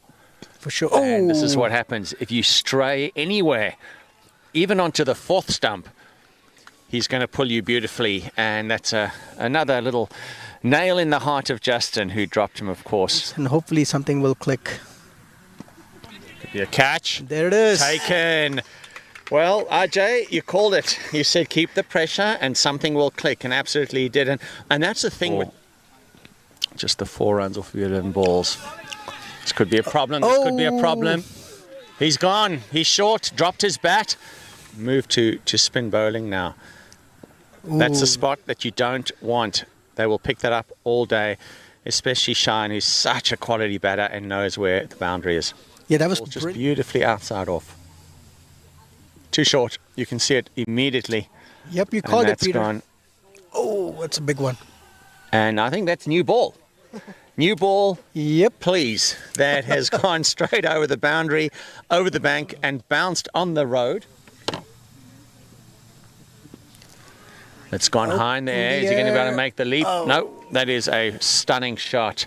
That's gone all the way. It's the first time. The first runs are a 6. But help this kid. Oh, big hit. And, yep, that's another massive 6. They are going to bowl a bad one. Oh. And there we go. It's over the top, and that's gone. Yeah, that's a one beautiful shot. Over square leg for 6 runs. You saw when those 2 wickets fell was consistent pressure. Oh, up in the air again, in the gap, and that's another boundary. This time over the figures. Oh. Just a good length delivery, but just whacked away over the head of deep square, and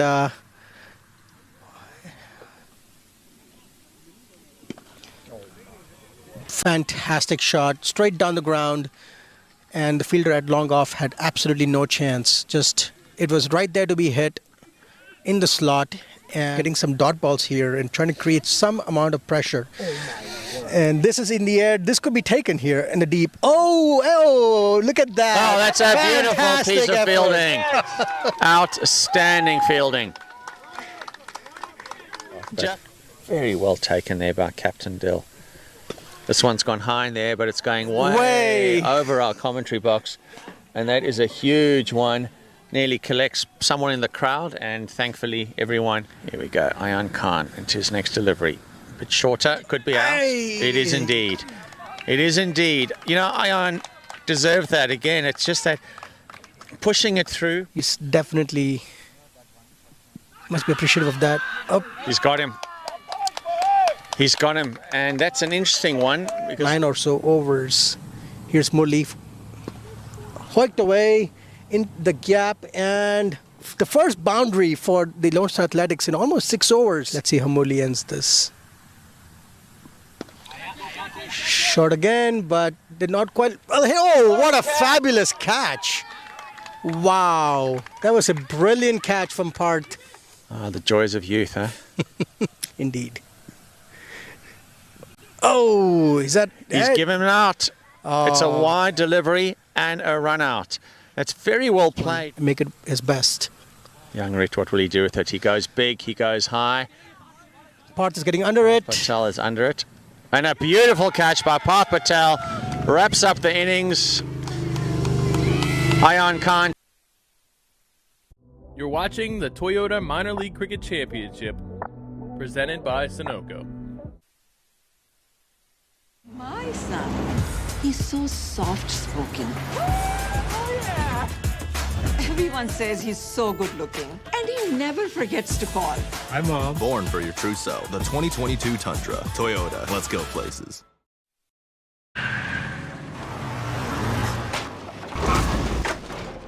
What's up, Doug? What got into you? At Sunoco, we know how to fuel peak performance. Fuel your best.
Well, welcome back, everybody. Lots of excitement here at the ground for the final weekend here for the 2022 Toyota Minor League Cricket Championship presented by Sunoco. Wonderful to see a nice crowd developing here. It is a gorgeous day, RJ, and we've got a target of 141. So 142 St. Louis Americans are chasing. Yeah, I mean, we were way off our estimates, right? We were thinking they'll probably hit 160, 170, but a great second half of the bowling for St. Louis to bring it back down to 140. Now, here's the interesting thing. Do we see St. Louis taking a slightly cautious approach so they can keep the wickets intact for a final push towards the end, or will they go hard initially and try and take some pressure off for the middle order? What do you think, Peter? I agree with the latter. I think it's definitely always in T20. You've got the first 6 overs with only 2 fielders outside of the ring. So you have to get out there with positive intent for sure. Because, as you say, like we said earlier, the game's a lot about momentum. So if you're blocking and chipping and pushing balls around and you're going at about 4 or 5 and over in the first 6, the momentum's all with the bowling team. So I would imagine we're going to see some decent hitting here. I mean, it looks like out there right now we have Ahmed Ali. I mean, I don't think I've seen him block a ball. This guy can hit a ball very, very hard, and he pretty much only knows one way to play. So it's going to be fun. I love the fact that he's opening the the batting rather. And of course you've got Luke Schofield, the other end, who's batted so nicely throughout the tournament, and he will always bat with intent. So let's see who we got opening the bowling there.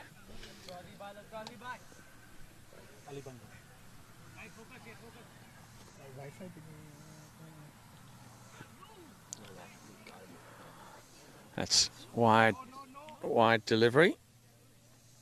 Starting it up with a wide. Never a good thing, but not so bad. In fact, it's a no ball.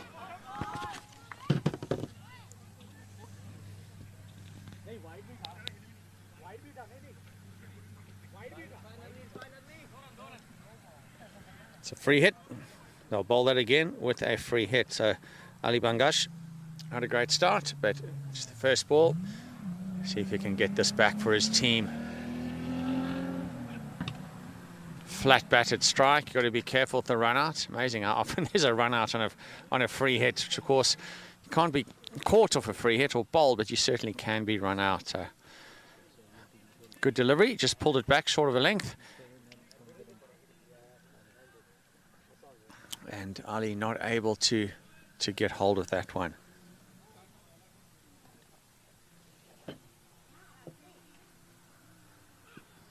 That's down the leg. That's going to have to be bowled again. The fielder's remonstrating with the umpire. That's the wrong umpire to be remonstrating with. Srinivas, very, very experienced. Oh, but he has actually changed his mind. Maybe he got a little bit of a insight from his square leg compatriot. Might have been a bit of pad on that one.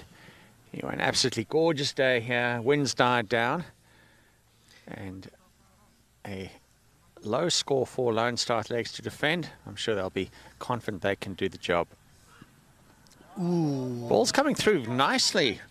Some good pace there from the youngster. Absolutely. Good pace and just a little bit of a movement off the pitch, beating Ahmed's bat.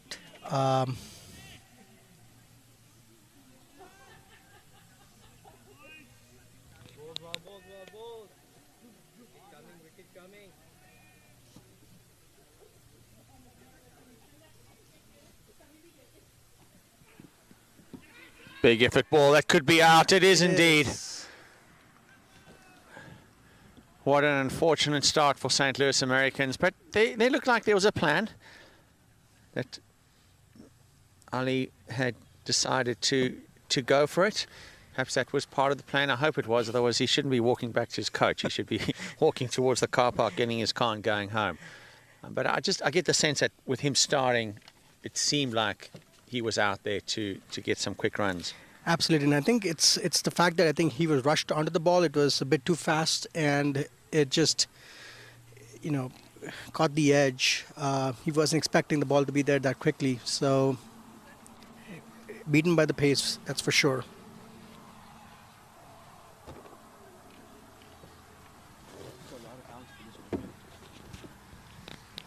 He's getting some very nice bounce. Indeed, something that we haven't really seen too much of. We haven't seen a lot of pace out here, so it's nice to see this this pace of delivery, and it looks like it's young Nikhil Kanchan, who kept very well indeed, and always so aware and alert in the field, and he's coming out to bat just in the first over. Yeah, definitely wasn't expecting to come this early, but I guess batting at number 3, that's the thing. You always have to be prepared to bat in the first over.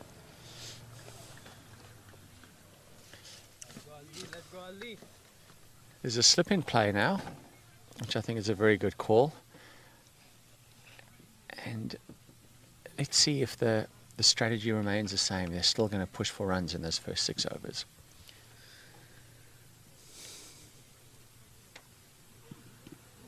Good pace, soft hands, drops it down, comes through for a single. Luke Schofield is going to be looking for those singles.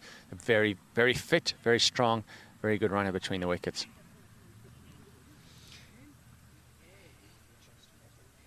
Yeah, Nikhil must feel good about getting off the mark. Just dabbing it in the offside, taking a quick single, get those juices going, and get to the other end and see what the ball's been up to.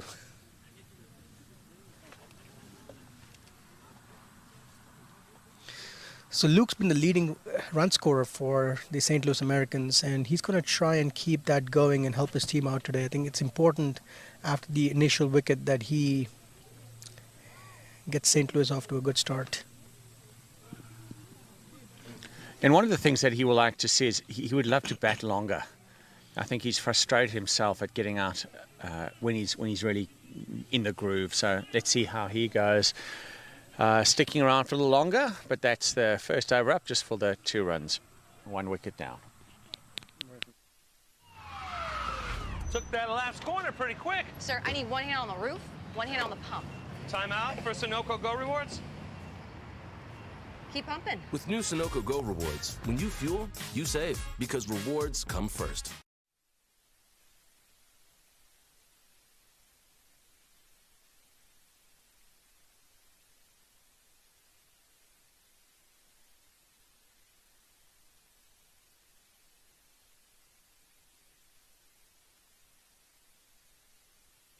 So that's been an interesting thing we were just talking about during the break, which is the bounce that Ali was getting in his first over, which I think he's been putting the effort in, very similar to what Justin was getting in his bowling spell. Yeah, agreed. And he's probably a yard or 2 quicker than Justin, actually. Sorry, Justin, you probably won't like me saying that, but maybe he's a little younger, a little nippier. Not that Justin's old man. I think he's in his mid-20s probably, so still a youngster.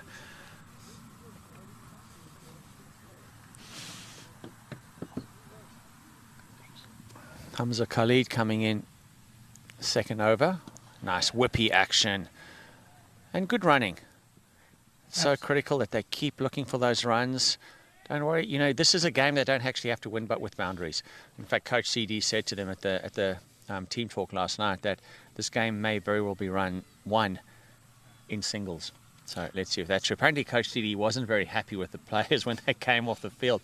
Happy with the target, but he wasn't terribly happy with the way that they had not stuck. He didn't feel they'd stuck to the plan, which was certainly not bowling short to Cheyenne. That's very well hit. Just rocks back, flat bat, and they'll come back for a comfortable 2. Yeah, it was a brilliant shot, just standing upright and tall and just whacking it over the extra cover area. There's some good pace on both ends for the Lone Star Athletics, and I think it's a double-edged sword. On the one end, it can rush the batsman up, but on the other end, it's more pace, for the batsman to make something of it. So, time will tell. Both these batters work so hard at their game, and Coach CD was talking to Nikhil Kanchan this week and saying, you know, you're striking it so well, you're working so hard, you deserve a ton.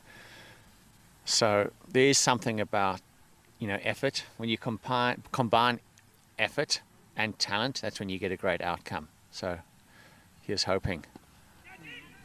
I think he's going to be safe there. Just chipping it over the inner ring. I don't think there was in any danger of being caught out there. Bit of excitement from the field, but I think Luke was fairly in control of that shot. Yeah, it's interesting to also see a deep long on in the second over of the match.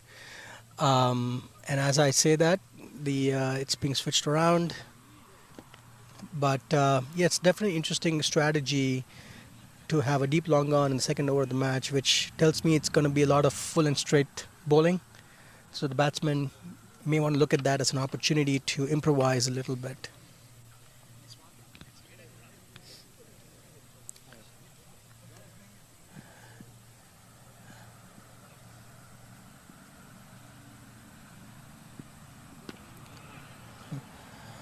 Nice field placement there. Definitely, I think it's the fact that you're seeing Khalid, you know, bowling to his field here. He is judging by the short mid wicket, the deep long on. He's looking at a full and straight bowling line. He's also got some protection on the leg side in the boundary. He's got a deep square leg. So the line of attack definitely seems full and towards the stumps. Excellent ball again, full and straight, and it's definitely a bit of a cautious start here. And at the end of the second over, in fact, it's 6 runs for the loss of 1 wicket.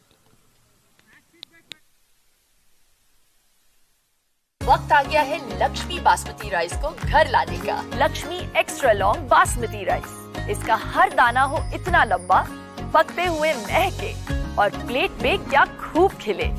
हाँ, मेरे घर लाने का।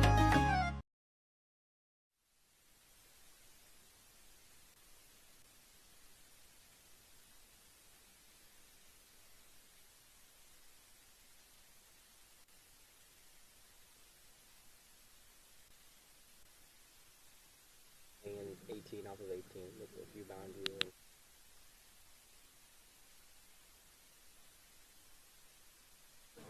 Third over, welcome back to ACA Park here in St. Louis, Missouri. Gorgeous day for cricket.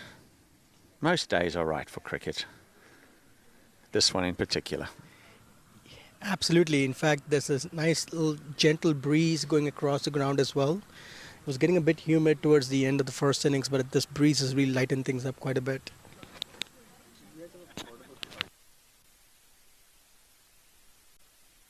Very good delivery, dugout. Excellent, excellent work. It's a low 5 from his teammates. And lovely to see that quality bowling. But Luke up to the task. Luke, another one who puts a tremendous amount of time and effort into his cricket, batting with Parth Patel's bat, which is an interesting thing. It's like when we were at school. Remember, you'd swap bats in the middle.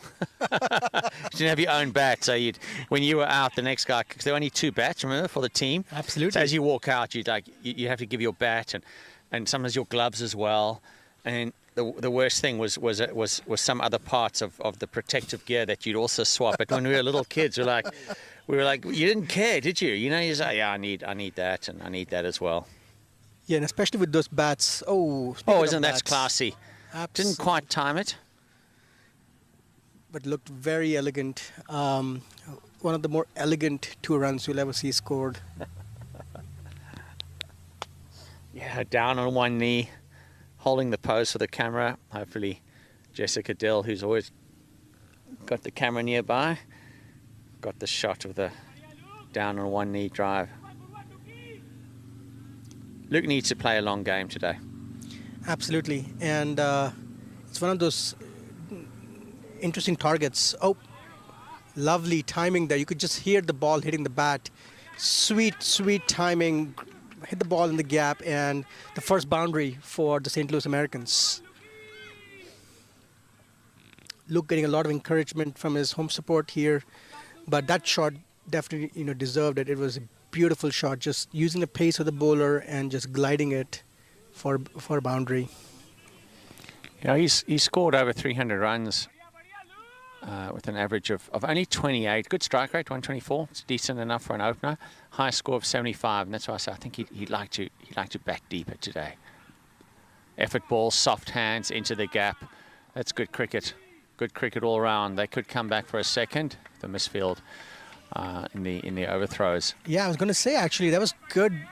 Well, it was a good job from the fielder there to keep it down to just an extra run, because that could have easily been 4 extras. The throw was definitely wild.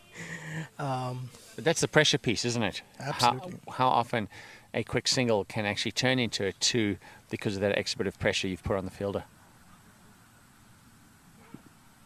That looks wide, and umpire Srini will certainly give himself a stretch, and that ball will be bowled again. Yeah, that's an interesting thing too. The point you were making earlier in the first innings, which is having fewer dot balls and trying to keep the strike rotating. Even in T20, there's something to be said about doing that.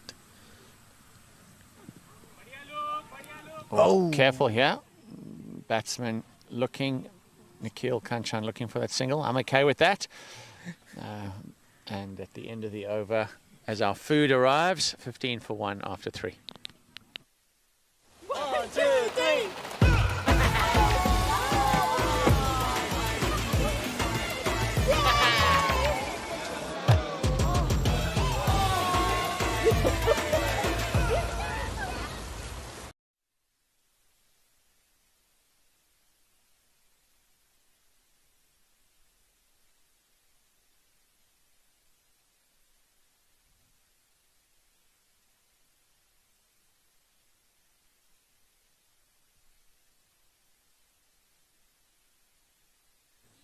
Hamza Khalid is back for his second over.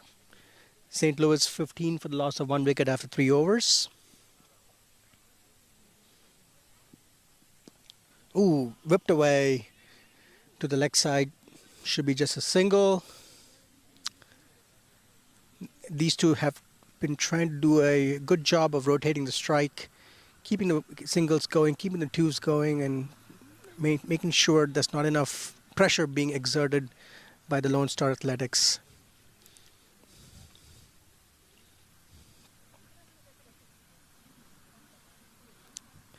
Khalid has been showing some good pace so far, and St. Louis has been trying to use some of that pace, to get the easy 1s and 2s. So smart batting so far.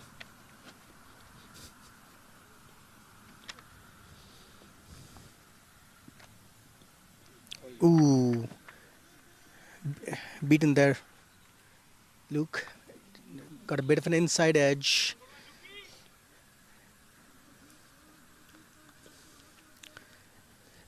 Luke's definitely not trying to go for any of those flashy shots. He's trying to keep some balance to his batting, keeping the runs going and just making sure that St. Louis makes good, steady progress.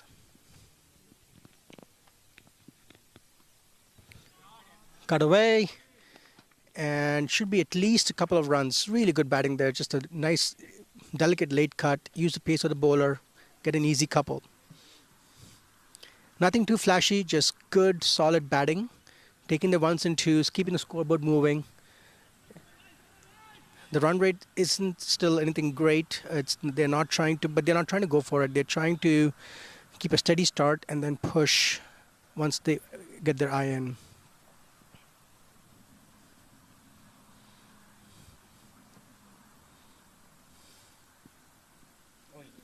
Swing and a miss, as they say in baseball. Khalid pitching it full and wide outside off stump. Nice juicy half volley, but a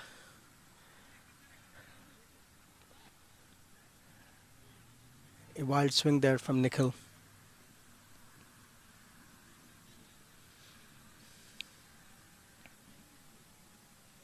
Something else that's worth noticing is the fact that there haven't been that many loose deliveries from the Lone Star team so far. So it's been some good discipline. Once again, full and hit straight to the fielder at long on, who comes around and throws it back to the bowler. Just a single.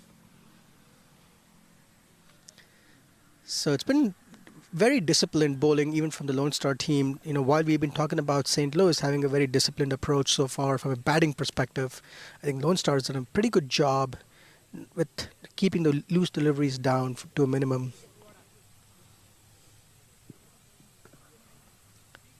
Tapped away in the offside, quick single, nicely done. So Peter, what do you make of this start so far? More of that to come. 24-1 after 3.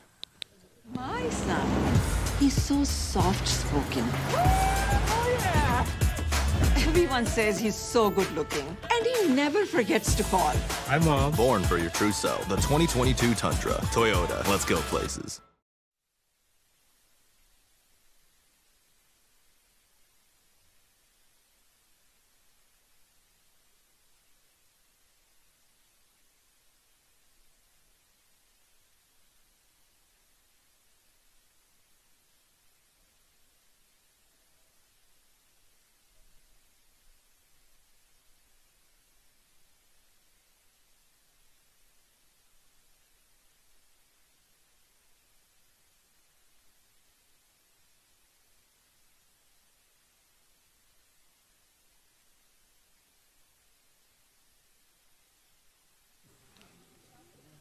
Okay, we are back live, 21 for 1 after 4. Bowling's been very tight from Lone Star Athletics, not giving anything away at all. Big effort delivery, nice and full, dug out. They'll come through just for the single. Pressure definitely on St. Louis Americans, ever so slightly. They're not chasing a big total. They haven't lost, too many wickets, just the one. So it's fairly even. Maybe just the St. Louis Americans will be feeling a little bit frustrated that they hadn't taken advantage of the power play. Yeah, I was just going to say, they've only had really one boundary so far in the first 4 overs. And it's been a steady start. But, I remember this thing that, Ricky Ponting used to say to his team, which was well publicized, which is, just a couple of wickets, right? That's all it takes to turn the game. And, I'm sure Lone Star must be thinking along those same lines. Just a wicket or two here and the game completely changes. Shot, wow. Shot of the day. Beautiful, beautiful cover drive, lovely hand speed. And if we can see that over and over again, that just looked absolutely stunning there from Nikhil Kanchan. And that's just, as you said, the second boundary. So good bowling all round by Lone Stars. Yeah, that shot should make Nikhil feel good about things out there in the middle. And hopefully that'll get him going a bit more freely in terms of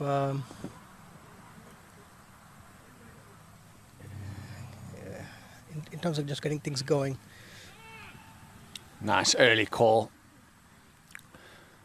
from the non-striker in Luke Schofield, the South African from down in the Cape.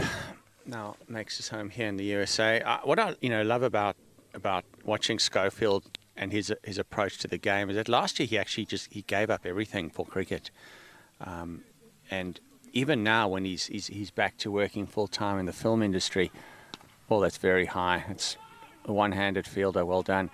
He's still here half an hour before anyone else, and it's interesting to watch what he does, Ajaz. He takes his gear to the middle of the pitch, puts his gloves on, takes his bat, and he shadow bats for half an hour. It's fascinating to watch, and of course, the brilliance in that is that he's actually using one of the most underutilized approaches to sport, which is visualization, because the brain can't really tell the difference between what's real and what isn't.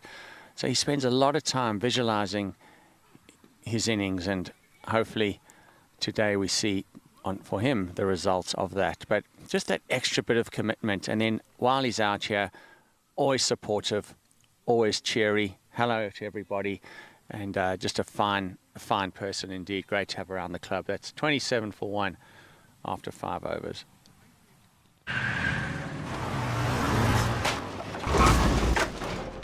What's up, Doug? What got into you? At Sunoco, we know how to fuel peak performance. Fuel your best.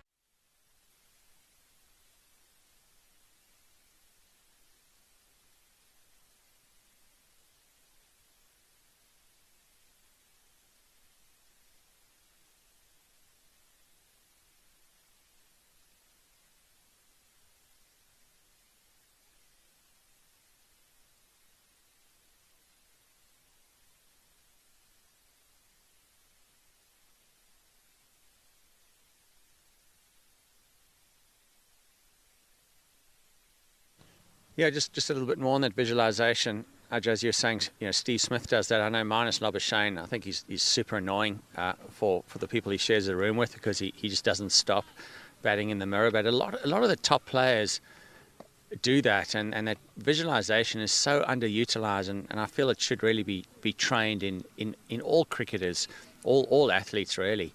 Another thing that Luke does very well is that positive self-talk. Plays and misses, never mind, puts that aside, and he focuses on the next ball, and he does it with his teammates as well. So something as well that elite athletes need to work on is that how are you communicating to yourself? Absolutely. And that looks like a change of bowler. And we've got Sidesh Patare coming in from the Forest end.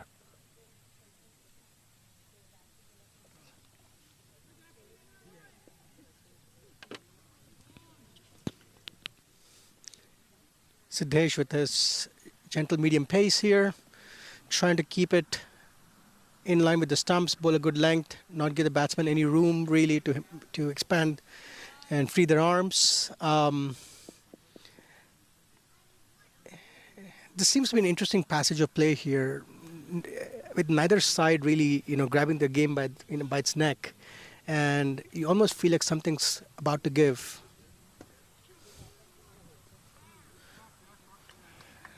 Yeah, Nice. it's interesting because you, as a batting team, you're looking at the score and you're saying, we've got to score at 7 and over. So singles pretty much can win us the game.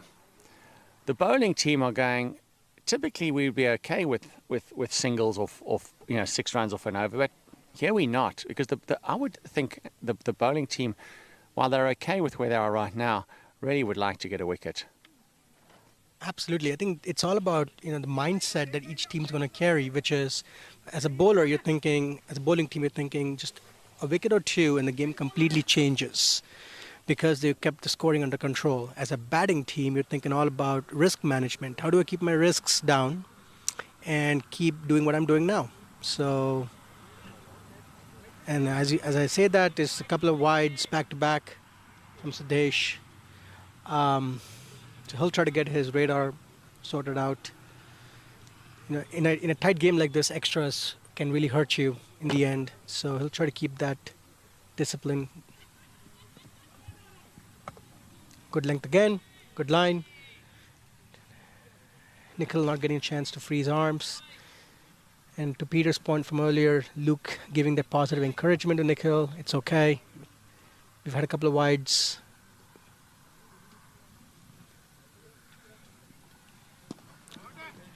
Nice shot. Looked very elegant. Good fielding there, just a single, but really good. The ball hitting the bat made a very sweet sound.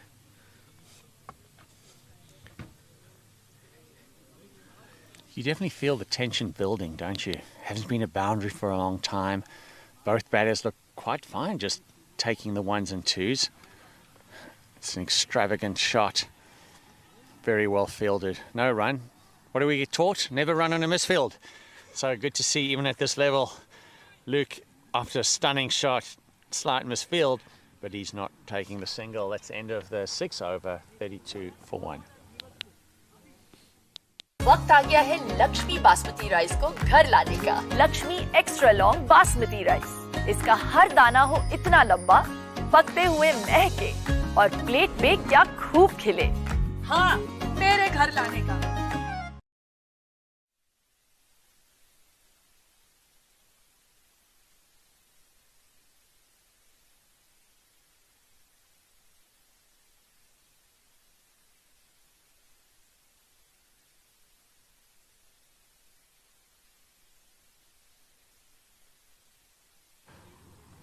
All right, change of bowler. Here we go. There's a Josh. Sorry, Pella, left arm orthodox. So, interesting story around Josh. He actually lives and trains in Bangalore, in India. Does his schooling through an American school, though, and then comes to the US to play for Texas Youth Academy, plays in major tournaments and so on. So, a fine young cricketer is Josh, and it'll be exciting to see him apply his trade here against two batsmen that are fairly well set.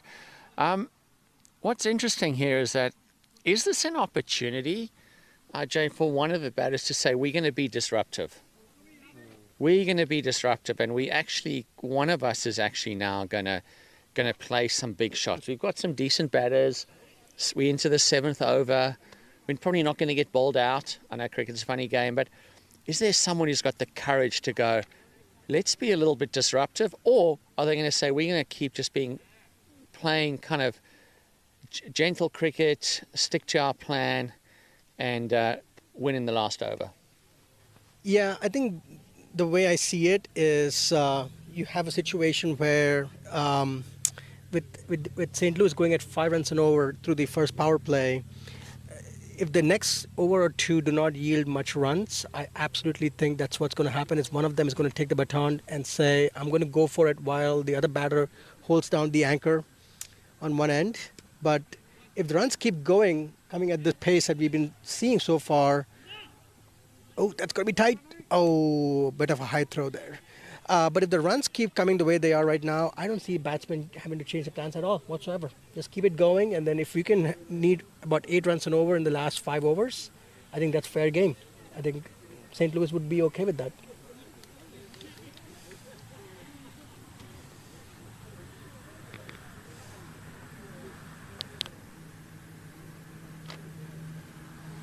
Sorry, Pella, tall, lanky young man, holding his left arm orthodox, coming from a high point.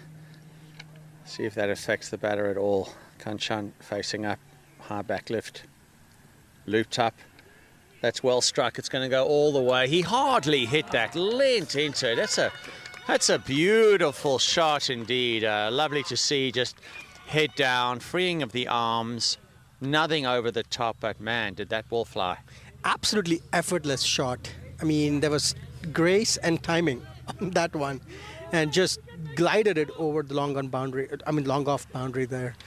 There was a brief moment, I think, where the long off fielder thought they were in with a chance, but the ball was sailing way over their head. Let's see how the youngster responds.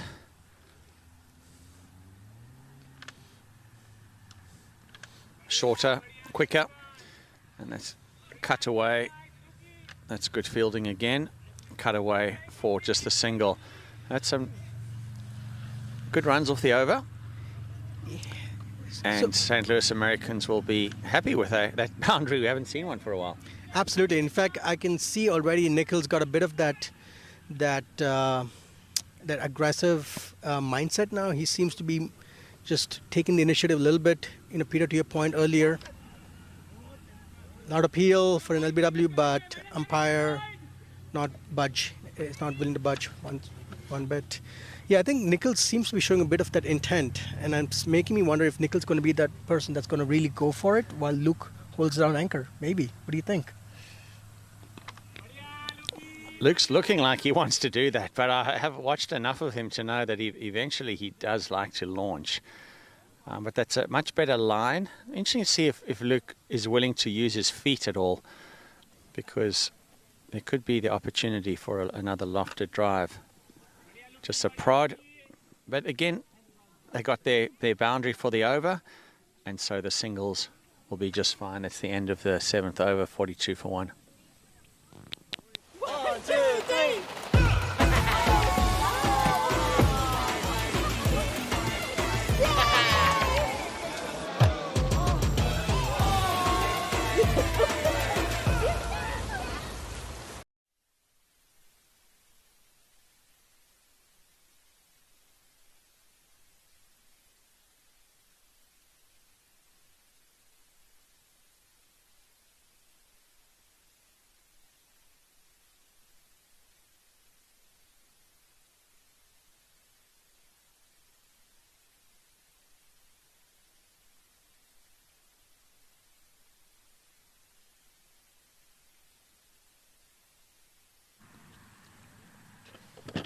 Looks like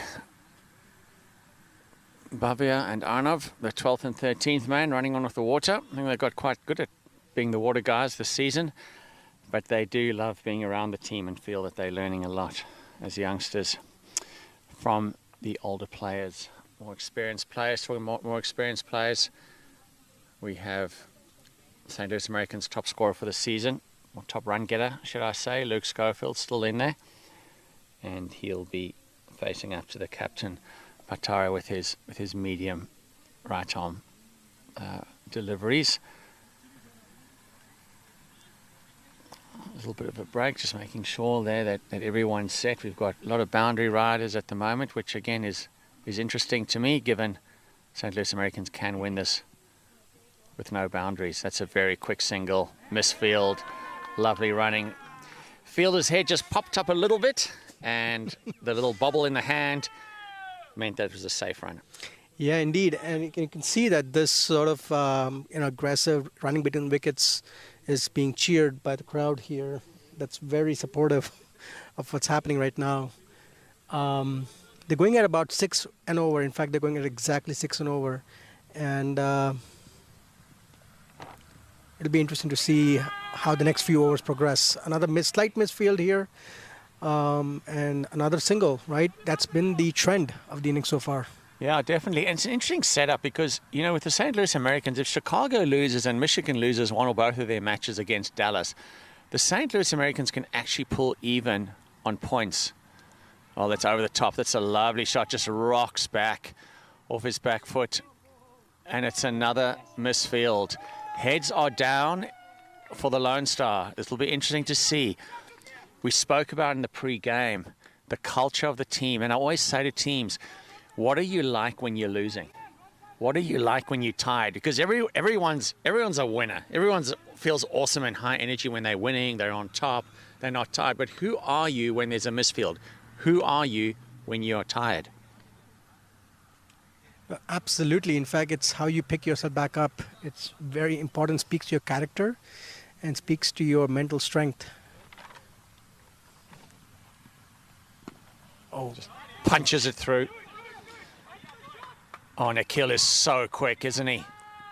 Touch and turn, lovely to watch. Absolutely, and you can see right now the Lone Star Athletics. I mean, their energy's down. Their fielders are, waving their arms right now. They need a little pick me up right now if they hope to ride the ship. I think they're two important players to do that. And so is the captain, and the keeper. Oh, that's a beauty. Oh. Absolute beauty. Just leans into it. What do you call it earlier? The grace of the shot. There's no follow through. It's just a punch and then he holds the shot so that our cameraman can take a photo. Luke is such a strong driver. He's a strong puller of the ball too, mind you, but he does drive that just beautifully. And maybe this is keeping St. Louis in the title hunt. A little touch. Nice loud calling from Schofield. Absolutely. The one thing that stood out for me in that one shot, which we saw just now, is the high elbow. Just beautiful elegance in that. 54 for 1 after 8. My son, he's so soft-spoken. Oh, yeah. Everyone says he's so good-looking, and he never forgets to call. Hi, Mom. Born for your true self. The 2022 Tundra. Toyota. Let's go places.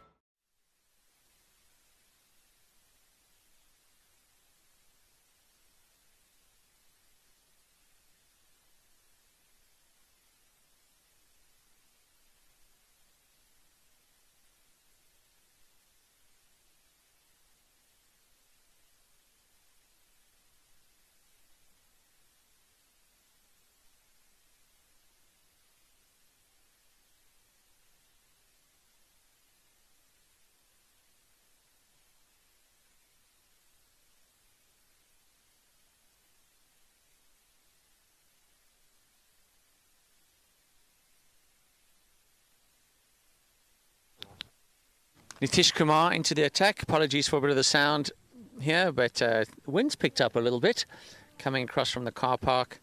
I quite enjoy it, but it's probably a little bit noisy. Our papers flapping around. Come Oh, there we go, over the wicket. That's very well fielded. Like any good off spinner, got to be able to field well off your own bowling.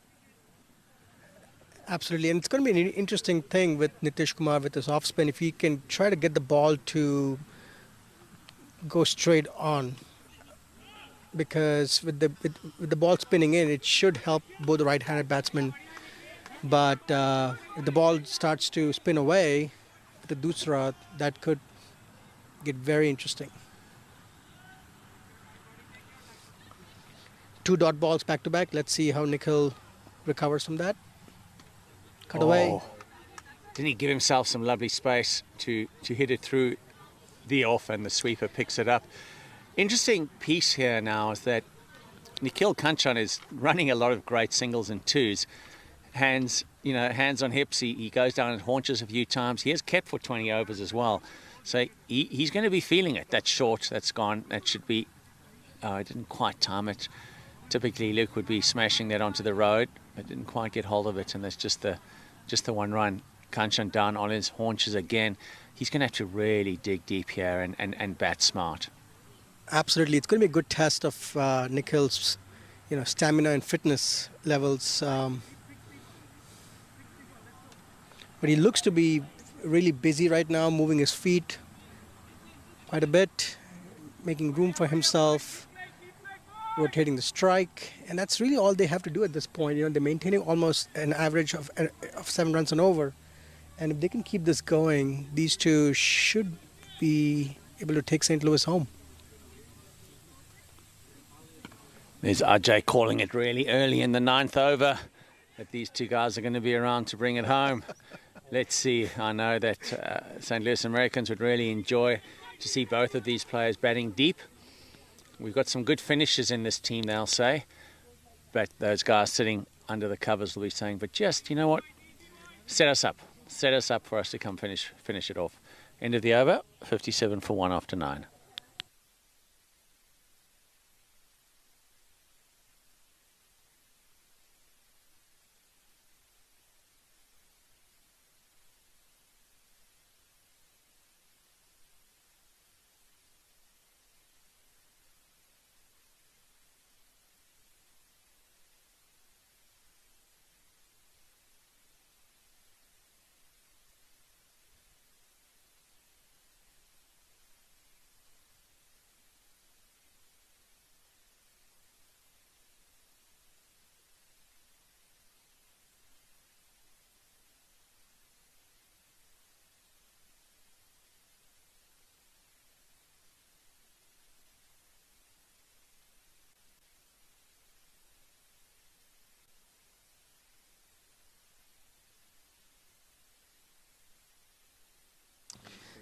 So 57 for the loss of 1 wicket after 9 overs. We have a new bowler, Laksh Parekh.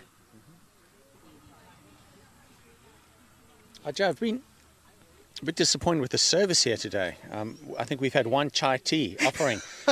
So if anyone's listening, we'd be delighted to have a tea, as Nikhil has got lovely arms, lovely hands, isn't he? Slightly built guy, but hits it so sweetly. He does. In fact, in the way the bat comes down on the ball, it really helps him generate a lot of momentum, a lot of pace, and a lot of power into the shot. Yeah, going back to your point about the tea as well, I agree. I think it's been a great match so far, and it would be great to enjoy some lovely tea while we watch. Shot. Leans back. He's got some classic shots. Must be his good South African upbringing. South Africa today won't be a happy country. They lost their rugby game at home against the All Blacks. I see there's someone in the crowd there wearing his Springbok rugby jersey. I know last week there was a lot to celebrate. A fantastic win against the All Blacks. Today the All Blacks showed up, really outmuscled the South Africans, which isn't something that we often see. But as a South African supporter, very disappointing to watch that game, but at the same time, kudos to the All Blacks who really brought their A game. Anyway, back to the second best sport in the world. Whoops, did I say that out loud? Oh, it was a big swing there. I'm trying to kind of square drive that, wasn't he? Absolutely. In fact, I think something else, it seemed like an effort delivery too from Laksh. He had a bit of an extra bounce on it. And I got to admit, the keeper did a fantastic job standing up and taking that. Have you noticed where he's going now? He's like, I'm done. I'm done. You want to bowl those short pitch deliveries? No, thanks, mate. So he's gone back to his mark, and he's had enough of the standing up stuff. Ooh. Oh, that's gone all the way. He's just followed that around into the cricket nets. That's a good hit. Thankfully, RJ, that he didn't hit the gentlemen who are bringing our dinner. So they had to take cover. It's not a bad effort carrying big pans of curry and getting out of the way of a beautiful shot by Nikhil Kanchan, who has been looking a bit wary, but he's still running those ones, running the twos, and looking for those big hits. Beautifully struck. Absolutely. In fact, that's been the one big trend of his batting so far is the timing. And on that shot, just a pick me up and hoik away for 6. That was just beautiful. Slower ball and just hit away with good timing, but just a single. Yeah, it's so interesting that when you've just had to hit a big shot and the adrenaline's going and you're eager, you're filled with confidence, and then to play that next delivery like you did, where you had to wait for it, hit it nicely along the ground, lots of composure from the young man. Extra bounce again. I mean, that seemed like an effort delivery, and Luke did a really good job of just trying to get on top of it. That's the end of the over, and at the end of 10 overs, at the halfway mark, in fact, St. Louis 6-6 for the loss of 1 wicket. 1, 2, 3.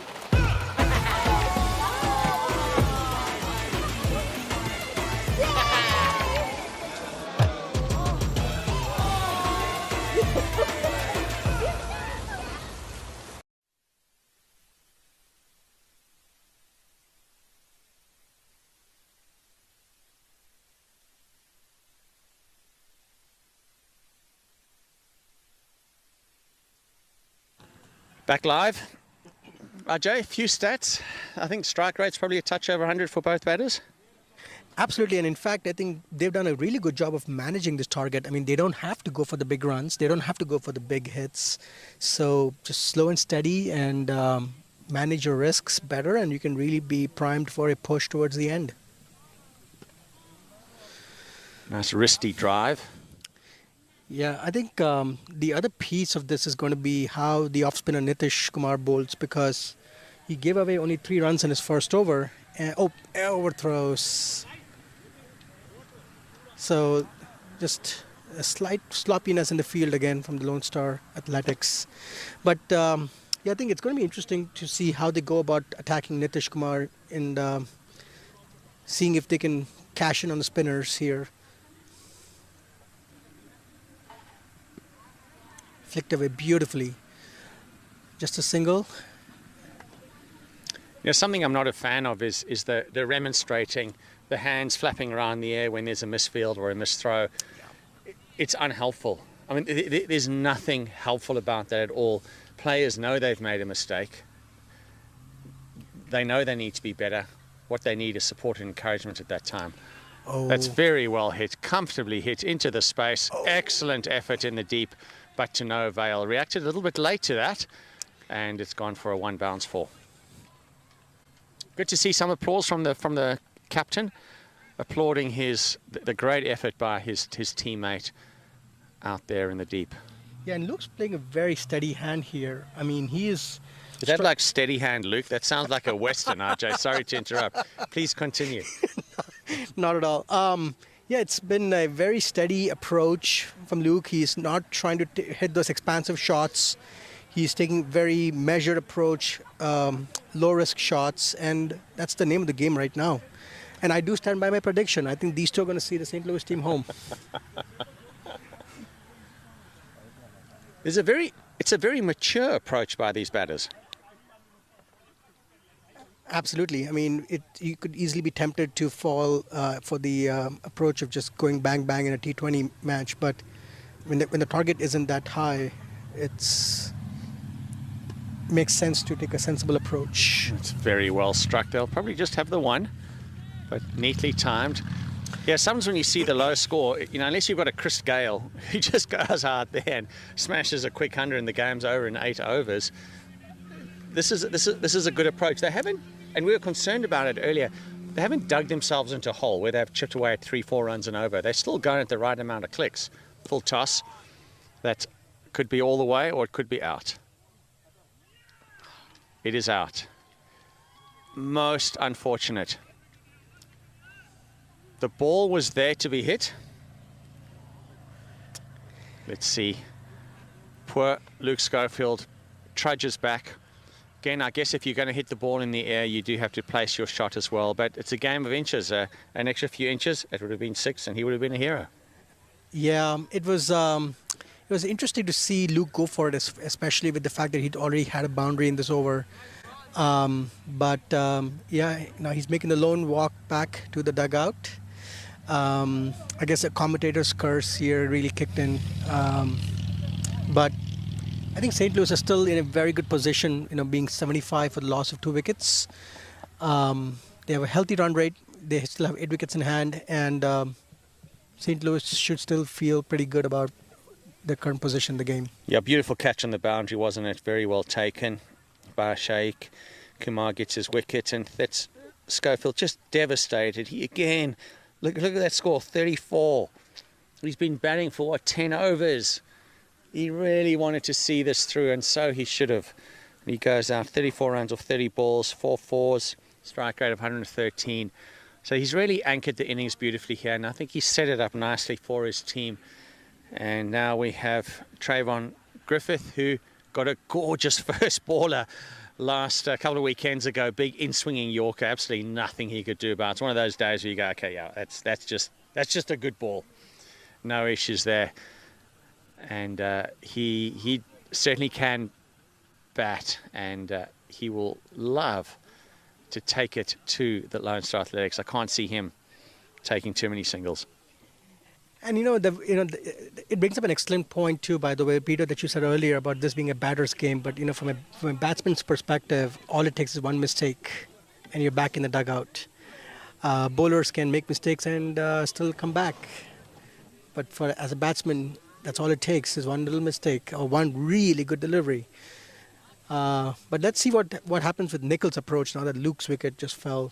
We'll see if he takes a slightly cautious approach, if he keeps hitting his shots. Great timing. Good stop, but couldn't stop a single there. That's been the name of the game so far from Nicholls' perspective. Great timing. Every time he's made contact, it's been fabulous timing. It's really been fantastic to watch. So switching gears to looking at it from a bowling perspective, it's going to be interesting to see what Lone Star does with this. They just got a wicket. Are they going to go for one more? Are they going to try and slow things down and just try to keep the singles and twos down? What do you think is going to happen, Peter?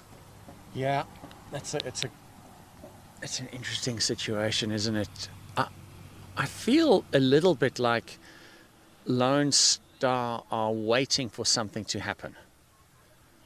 And I wonder if it's time for them to be a little more proactive. Because this is a game that you're going to win in the 1s and 2s. They've got the field very well spread out. It's a big field. It's an easy field to get singles and 2s on. I think as a captain, I'd be looking maybe to be a little bit more creative, a little bit more inventive, and really start to take some risks. You've spoken about risk management.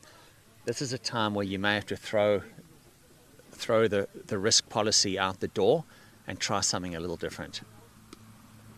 Back on his stumps, and it's an easy one, possibly a 2. There you go. Yep, there you go. Yeah, and it ended up being really easy at the end. Just good placement. The ball wasn't hit too deep, but I'm also it was interesting to see the approach the fielder took there. There was no intent chasing after the ball, keeping it down to a single. Peter, you made a point earlier about the fielding that St. Louis was showing in the first innings. They were showing a lot of positive intent, running towards the ball and keeping the 2s down to 1s. To be honest, I think that intent's been a bit lacking so far from the Lone Star fielding team so far. And tough for them. There's really nothing to play for here except pride, which I guess is a big thing.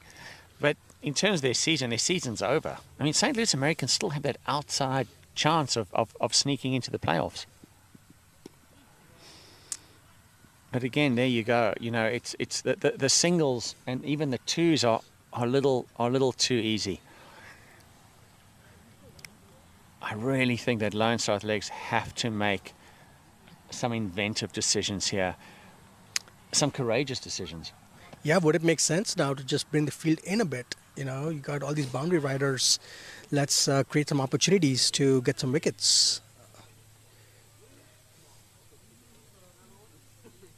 Yeah, there's a flatness about the energy right now, and I see Captain Pataria moving over, just having a word with his bowler, pat on the shoulder.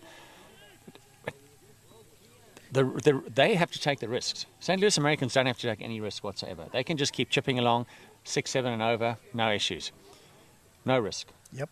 Lone Star, they have to take some risk now. So does that look like bringing some fielders in? Maybe just 2 boundary riders. Oh, it's a drop catch. It would have been a brilliant catch straight through his hands there at mid-off. Oh, that will be burning, absolutely burning. It's about the 3rd time he's had to collect it on the hands there, because these guys are driving very hard indeed, especially as you said, you know, Nikhil Kanchan is just hitting the ball superbly. Yeah, absolutely phenomenal hitting. And, you know, as you said earlier, he's been keeping for 20 overs and taking those 1s and 2s. It's a tremendous testament to the stamina and also the work that coaches have put in with these players.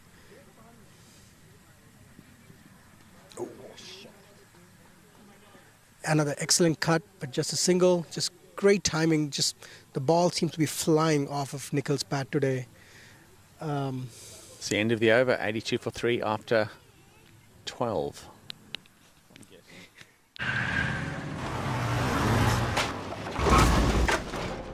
What's up, Doug? What got into you? At Sunoco, we know how to fuel peak performance. Fuel your best.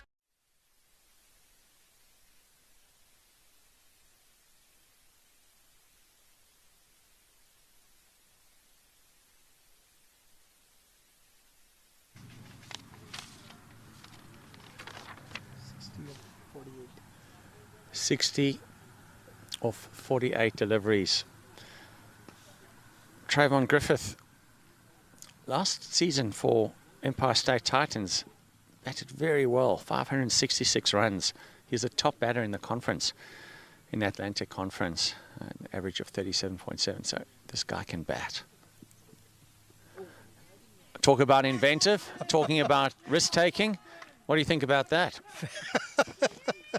Yeah, completely made a fool out of ourselves right now, right? We were talking about St. Louis not having to take any risks here, but that was beautiful. That's one of the outcomes that's been a positive one from the T20 game. These really inventive shots, I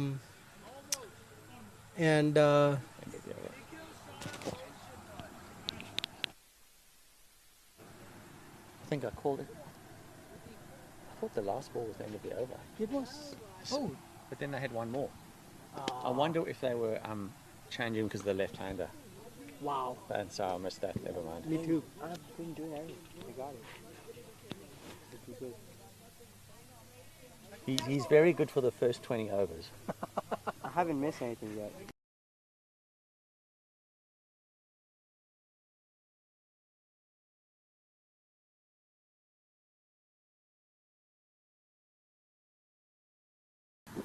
Still haven't got our milkshakes, huh? Yeah, I know. So switch right.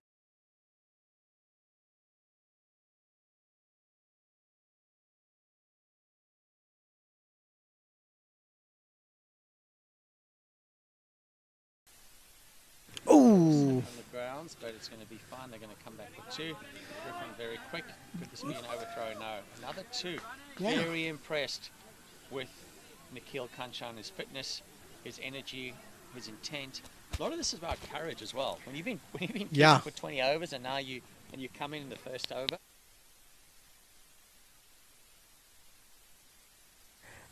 Absolutely, yeah. In fact, it's the fitness, it's the timing, it's the way he kept. I think he's had a really good game today.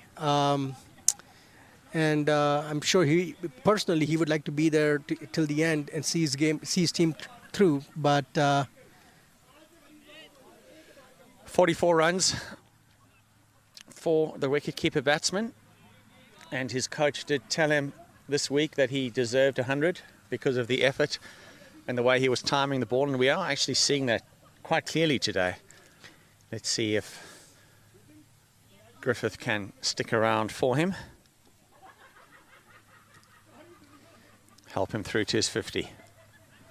Pulls his bat away very quickly. Oh, that's very good fielding indeed. Stumps go flying. Griffith is safe. Some work for the umpire to put those stumps back in the ground. yeah, and that was a really good ball too from Nitish Kumar.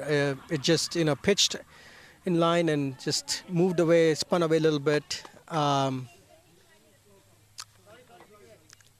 If Nitish Kumar can start to enforce a little bit of pressure and get some dot balls, I think that things might get a little interesting for St. Louis.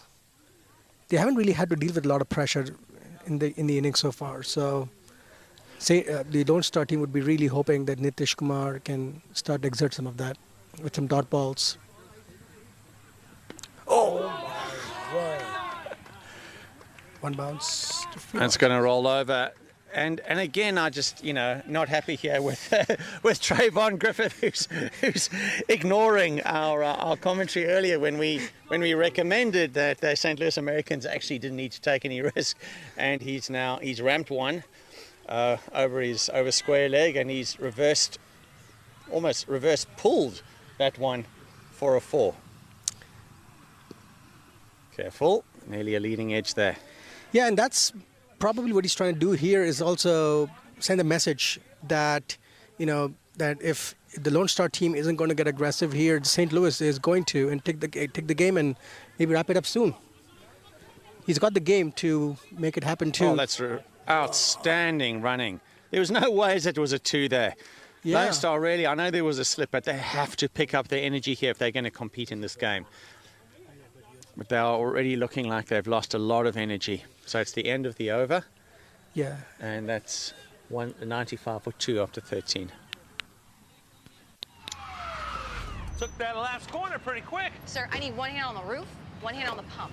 Timeout for Sunoco Go Rewards. Keep pumping. With new Sunoco Go Rewards, when you fuel, you save, because rewards come first.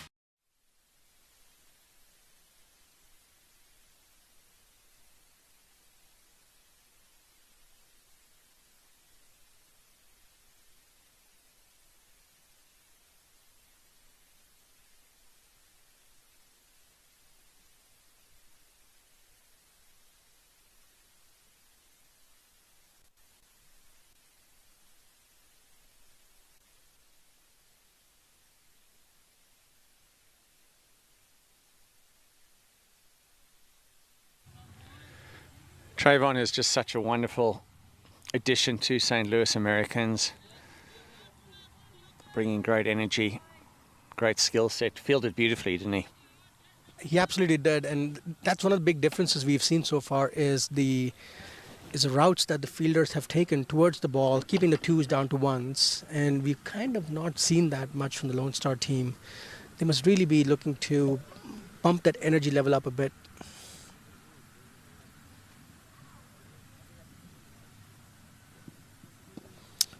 Flicked away beautifully in the gap. Should be at least a couple of runs. Just fabulous timing from Nikhil. He's really been timing the ball well so far, in this entire innings. Well, his coach warned us. His coach said that there's great timing, and here with Schlag telling us the insights of what's going on inside the team, and he expressed how well Kanchan has been playing. Oh, and with that, he cuts it straight. 2-point. And he ends up with 46, so close to such a well-deserved 50. Straight to the fielder. A meter either side, the ball would have flown to the boundary. Yeah, but see, I think Lone Star bringing Hamza Khalid back, there was it seemed like an effort ball, right? Just a bit of an extra bounce. And, yep, that's all it took. It's a game of inches. But a fantastic hand by, the wicketkeeper batsman, Nikhil. He just walking away, but he should feel proud about his efforts today. He'd be a bit disappointed not being there till the end, but a fabulous effort nonetheless. 46 runs off 39 deliveries, a 4 and 2 sixes, a strike rate of 118. I thought he was superb. I thought he timed the ball really well. Showed a lot of character. He was tired, but dug deep and really left very little out in the middle there as he pushed for those ones and those twos, and just wonderful to watch. He kept well today as well. So a good all-round performance from him. So Justin Dill, the captain, who won the Under-19 World Cup probably nearly 10 years ago. And his captain in that team was Aidan Markram. And there's some other names like Andile Petlakwayo and Rabada. It was a pretty decent team to make. And many of the others have gone on to play county cricket or some decent first-class cricket. So Justin certainly comes from very good pedigree, and he should have the skills to bring this home. But another wicket here, things could get a little interesting. Indeed. I'm seeing some intent now from the Lone Star team as well with bringing the fielders in for Justin. But here again, the ball's been hit in the gap, and Justin's off the mark straight away. And he will run hard as well. Justin is extremely fit and leads from the front. He's going to be looking to rotate the strike and make sure he's putting pressure on the fielders. But there's a couple in. You've got 1, 2, 3, 4, 5 boundary riders. So you've got you've got a cover point and a gully who are in the ring. It looks like a backward square leg in the ring as well. But still, just dab and go. These guys will do this all day long. That's going to be overthrows. No, actually does hit the wickets. And fielders answered very quickly. Beautiful piece of fielding there, indeed, by Laksh Parikh, the young U19 player. So, Peter, I have to go back to this point. I mean, Hamza Khalid, your strike bowler, just gets a wicket, and Justin's a new batsman, and I'm still seeing 4 boundary riders at least. And it would have been a great opportunity to create some pressure. Don't give away singles to a new batsman. It seemed like a missed opportunity.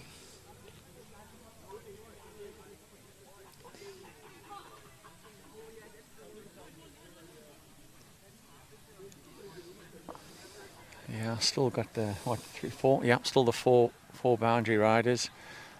Justin will be, I'm sure, looking towards this mid-wicket region for a single. Oh, hits it hard. Through. He might come back for a second. No. Good call by Trayvon. Not interested, captain. You stay there. I'm not running. Nice to get off the mark. 2 runs and 100 up. 100 for 3 after 13.2 overs, I think it is. Yeah, 0.5. Sorry about the math, never a strong suit. It's amazing what you can accomplish in life when you are so poor at mathematics. I think, Peter, you've been just fine.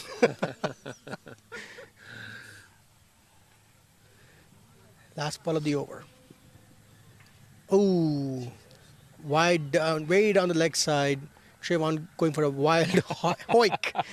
I'm not sure what he was hoping to get out of that shot, but if he had made any contact, was probably going to go straight into the hands of the keeper. So I think that hoik is like probably the best description of what that was. But he saw dollar signs, slow ball, bouncing outside of leg.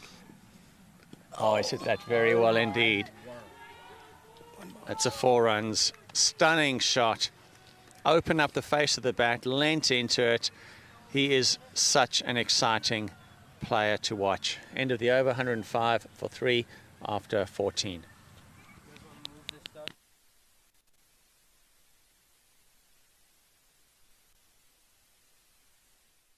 वक्त आ गया है Lakshmi basmati rice को घर लाने का। Lakshmi extra long basmati rice, इसका हर दाना हो इतना लंबा, पकते हुए महके और प्लेट पे क्या खूब खिले। हाँ, मेरे घर लाने का।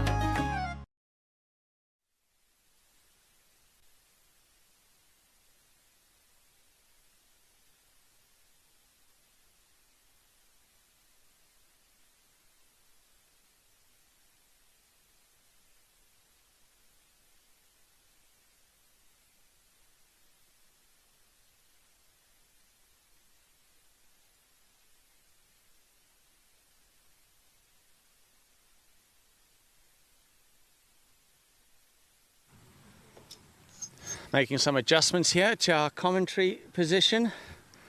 So the sun's creeping around, just still a gorgeous day, a few clouds in the sky, wind's died down. It's going to be pretty hot out there under the helmets. What do you think about the field here? A little bit more attacking on the offside. Justin gets the big dog forward, hits him on the pad. Half an appeal, nothing much there. But RJ's still not going to be happy because there's still plenty of guys out on the boundary, probably 4 or 5 of them out there. You've got a short, kind of shortish fine leg, backward point, covers, and then a mid-wicket. Otherwise the rest are all deep on the boundary. Yeah, I mean, the thing is, Justin's still fairly new to the crease, and now is a great chance to bring some fielders in, make some catching opportunities, create some pressure and try and get some wickets. Justin's seen it all before, hasn't he?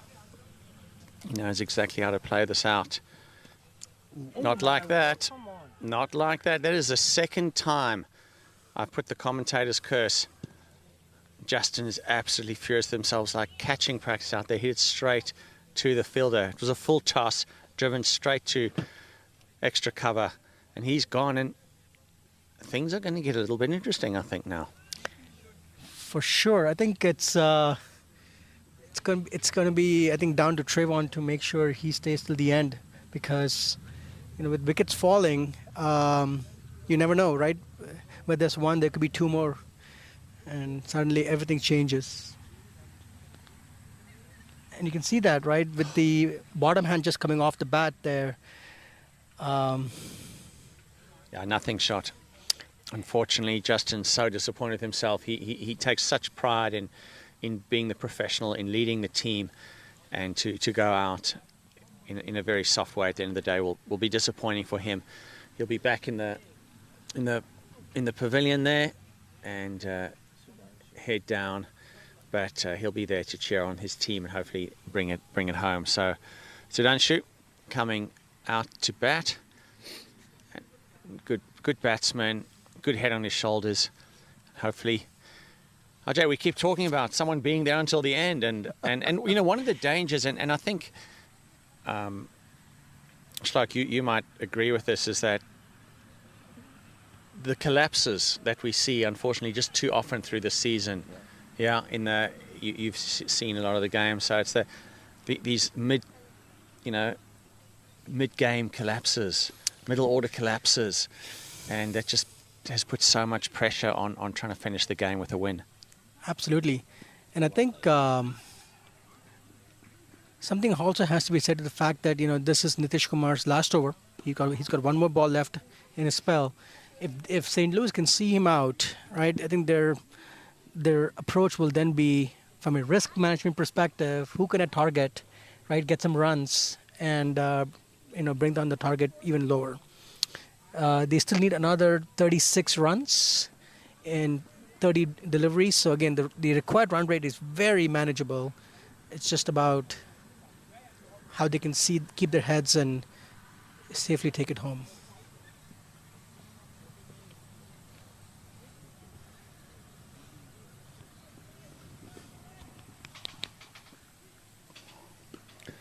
It also just takes 1 or 2 big overs, a couple of overs that get you 18 runs, say, and the game's over. I mean, that's how close it is for the fielding side right now. That's good running again between the wickets. Yeah, fantastic. It's all it's going to take. A few big hits in a couple of overs, and the game's over. So it's on a tightrope for Lone Star Athletics. 108 for 4 after 15. 1, 2, 3.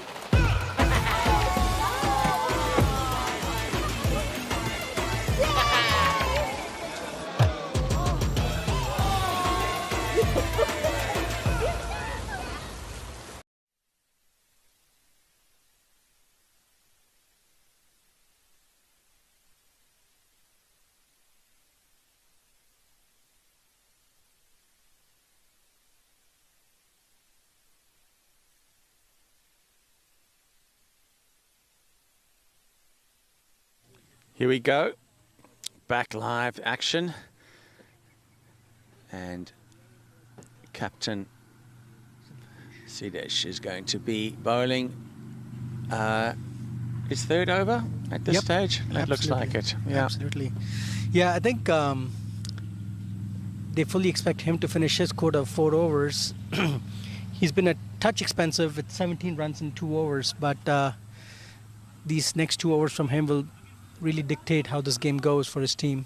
Making some fielding changes, the long on coming back up to a mid-on position. So finally, Peter, we're seeing some aggressive fields.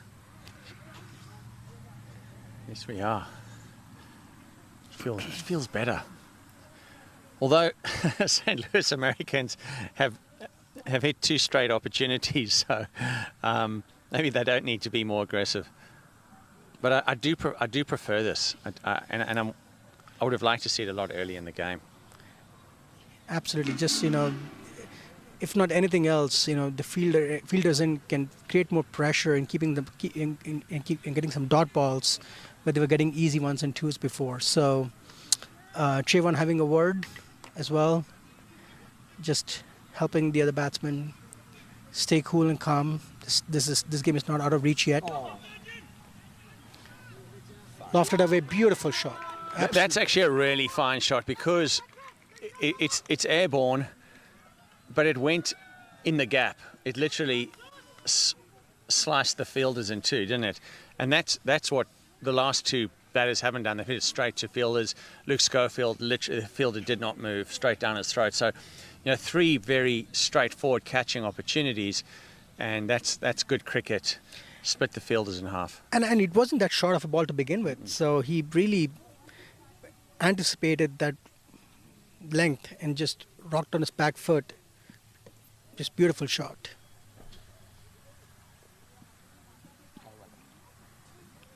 And there you go. You don't need to take those risks anymore. You got the boundary for the over, so you can afford a dot ball or 2, and take the singles, get 7 runs and over, and you'll be just fine in this over.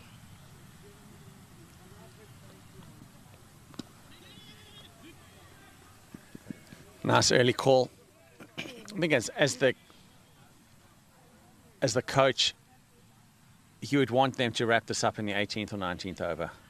I don't think this isn't a score that you should be chasing down in the 20th over. Absolutely, absolutely.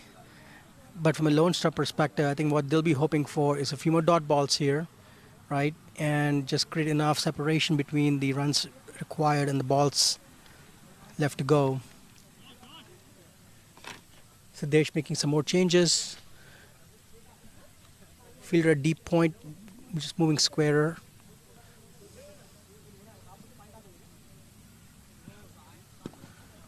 Full delivery, driven through the extra cover region. Should be a couple of runs. Yep, an easy 2 there for the St. Louis Americans. Just really well timed shot. Hit all the way across the ground. Very low risk. Trayvon's a guy who could wrap this up in a couple of overs, scoring at 200 strike rate. Well hit. Low full toss, good ball. I'll just stay there for the 1. It's good fielding and a nice throw over the top of the stumps. And end of the over, 116 for 4 after 16.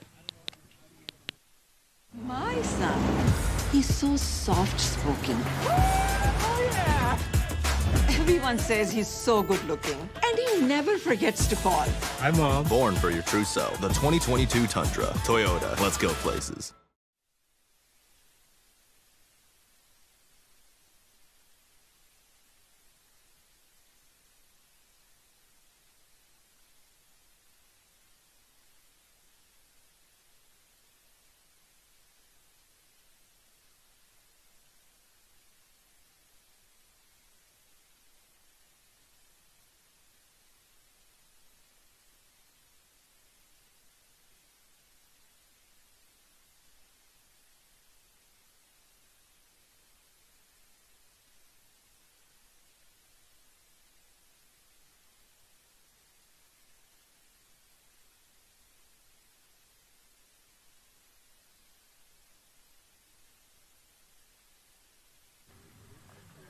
Got the left arm spinner coming back into the attack, young Josh Sharpella,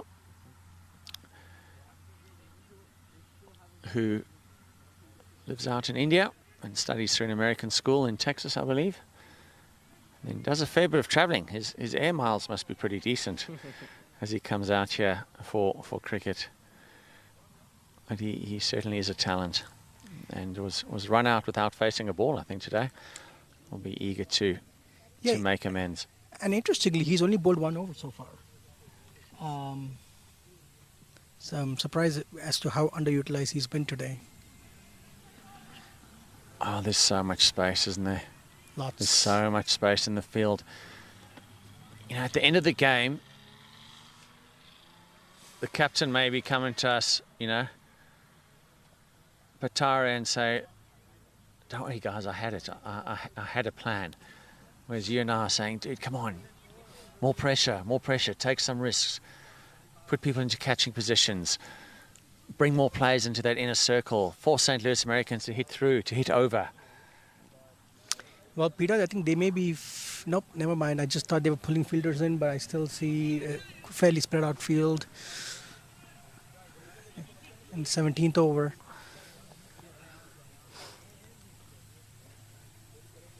Bajpai to face up to the left-hander. Oh, pushes it through nicely. Captain very happy with that ball. Patara giving a big ooh. Good encouragement for the youngster. Turns it off his pads. Does Bajpai, and they'll come back for 2. Should not be a 2, should it? Absolutely not, right? I mean, at this point, those easy 1s and 2s should not be happening in the 17th over of a match. Especially when you're chasing the game, you're trying to, you know, create something out of nothing. This, I love that. Yeah, who's going to put their hand up and create something from nothing? That's well bowled, but another easy single. You know, that's where you see the, like, real champions. You know, you see it in soccer. It's the last few minutes of the game, and a goal has to be scored, and someone raised their hand. You can always see them, like, raise their hand and say, I'm going to take control of the situation. We see it in batting and bowling as well, and you can do it in the field too. Like, I'm going to work so darn hard out there, something's going to come to me. I'm going to be running around, clapping, fielding everything. That's gone big, and I think that's gone all the way. And it's a beautiful shot. A risky shot, but Griffith is not afraid to take risks. He certainly is quite comfortable taking that risk management book and just putting it in the drawer. well, that's his way of managing risk, I suppose, is just completely get rid of it. You know, just smoke it out the park. But yeah, that was really well hit. And he went with the spin, which I guess made it a little easier for him as well. Oh, leading edge. But again, in the gap, and there's a mid-off, or mid-on rather, place there in the ring that just goes straight to them. You know, they're going to hit over the top anyway. Okay, but what about forcing more of that? Because the pressure suddenly comes because you don't have those singles. Absolutely. So the end of the over, 127 for 4 after 17.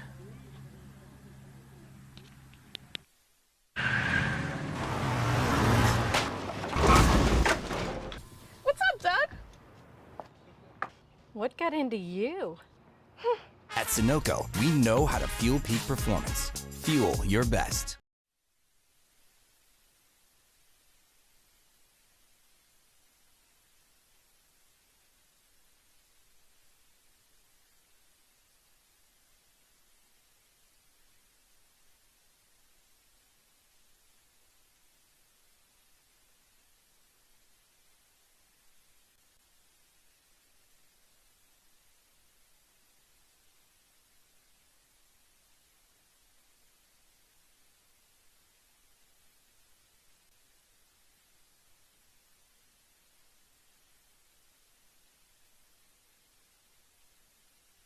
See, interesting situation here. Last time I saw this was in my under 11B cricket team where, is that a keeper? Are they changing wicket keepers?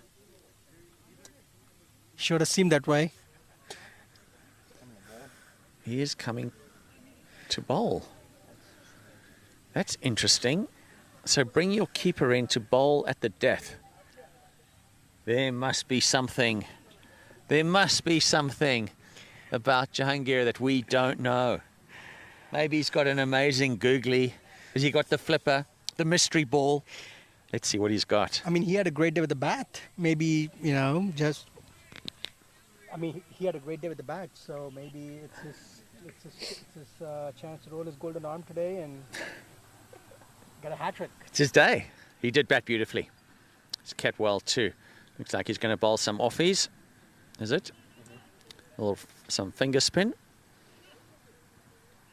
And with only 3 overs to go, Trayvon Griffin is at 31 off just 15 deliveries, a strike rate of 207. Remarkable. Let's see if he can just stick around, get those winning runs. He'll certainly enjoy that. Oh, he's just slapped that. Thanks for coming. Over the side screen. Put your gloves back on. That's not a great way to start your time as a wicketkeeper bowler. I think there's a bit of a smile there. No, Jais, it was a nice, juicy half volley. It was. It was. Jahangir, see what he can do here. That's a better delivery. Pushes it through. Well bowled. Nice comeback. Nice comeback. Yeah, seemed like a gentle loosener, the first one, but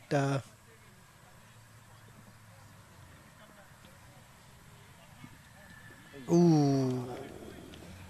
Now we see. Now we. Oh, wait, where's he been? Where's he been the whole game? Oh, you can't miss. You can't miss him. He's batted. He batted beautifully. Did Jahangir, and he's got some very bright orange shoes that he used to good effect running between wickets today. See, Trayvon will be eager to get this over with. Yeah, 9 more runs to go. 2 big hits. That's just a good cricket shot, isn't it? Off the back foot. Fabulous. Really well timed and placed beautifully. You know, speaks to the fact that Trayvon's just not all bang bang. He can really finesse the ball as well. So 7 more runs to go.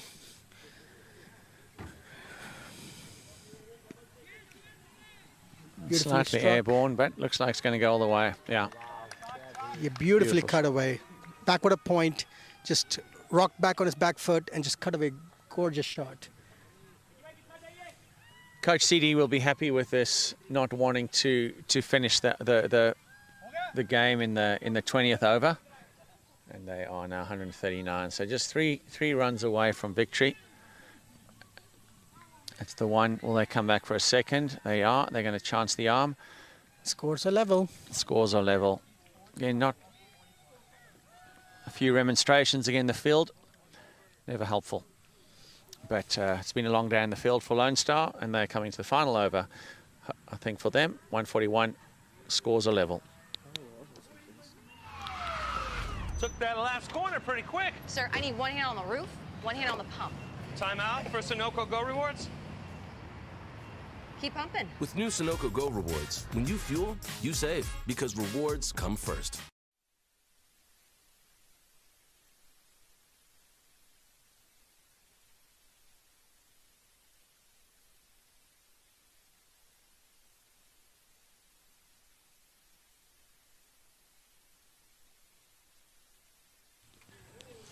Jay, I think it's the final over. Cricket's a strange game.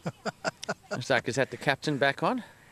That looks like Laksh to me. Is it Laksh? Looks like Laksh. Can't see from here. No, it's the captain. It is the captain.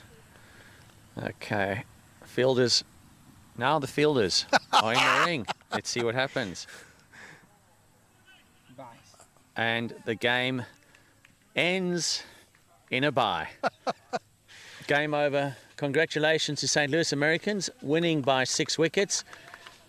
Trayvon Griffith, outstanding effort, 45 runs off not too many deliveries, a strike rate of over 200. He really turned the game around, took it by the scruff of its neck, and took his team home. He fielded very well too, and after a very good start by the visiting team, Lone Star Athletics, Quicks really kept things under wraps, but at the end of the day, the score just was not enough, RJ. Absolutely. In fact, if there's one word I would use, for the St. Louis win today, it was, discipline. Discipline in the batting. It was very, well structured, and they got a nice push towards the end from Trayvon as well to get them over the line. But it's a great win for sure. And we'll be back as the teams shake hands. There's been good sportsmanship out there today. Shaking hands, and we'll be back for the Man of the Match award and maybe speak to the captains as well.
Welcome back, everybody. I have the winning captain here of St. Louis Americans, Justin Dill. Justin, a good win for you guys today. Yeah, thanks, Peter. I think it's always challenging when you sort of, last night get the news that you don't have a chance of qualifying to get the guys up and up. But I think the way we prepared this week, the energies we had, the commitment we had, I felt really good about this weekend, about today. I think the challenge is, tomorrow. We've not really gone into in a weekend, and it's been a goal for us. It's always difficult, especially when we play the same side twice. They come back, especially when you win the first game, they come back harder the next game. They've got plans again to sort of combat what we did today, but I think we'll take this win. We want to finish the season strong. It's been a goal for us this week. So tomorrow's a big one for us, even though we can't reach playoffs. Tomorrow's a big game for us. Yeah, and so much of it is about playing with pride, playing with passion, and you want to take that momentum from this season into next season. Yeah, you just want to finish on a strong note and make it a good season, I think, and then that gives you, like you said, momentum going into all season and building towards the next season. I think, like I said when I got here, we've got a group of very good youngsters here, and for us, if we can have a good season, even with them being involved, that just, is a stepping stone towards the all season next season. So yeah, it's really important finishing strong, and I think it's been a great season so far, a lot of learnings, a lot of positives. So hopefully you can finish tomorrow with a win. Yes, and congratulations to Trayvon Griffith, who batted beautifully there. Nice, scoring at like over 200 clicks, I think. Yes, I think Coach made moved him a bit down the order because we felt that he could maybe be a finisher for us because he usually opens. So I think that was a great move because he just showed, I think, his calmness in the way he plays the middle overs. I think helped us a lot, and the fact that he's also a left-hander. And I've played against him last year in the minor league. He's very explosive up the order, but I think today he showed the side where he can be composed and finish the game, and I think it was brilliant to watch, to be honest. Yeah, a lot of fun, and congratulations. We'll see you again tomorrow, and go and put those feet up, have a shower, and don't watch the Springbok game. It's not worth it. All right, okay.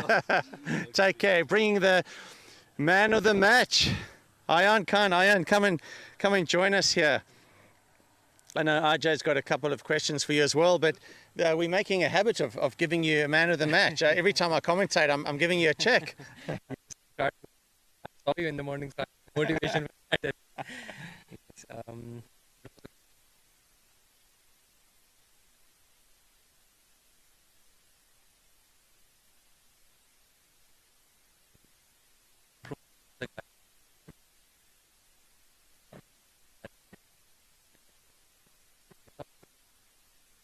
Well, you guys certainly worked hard. RJ?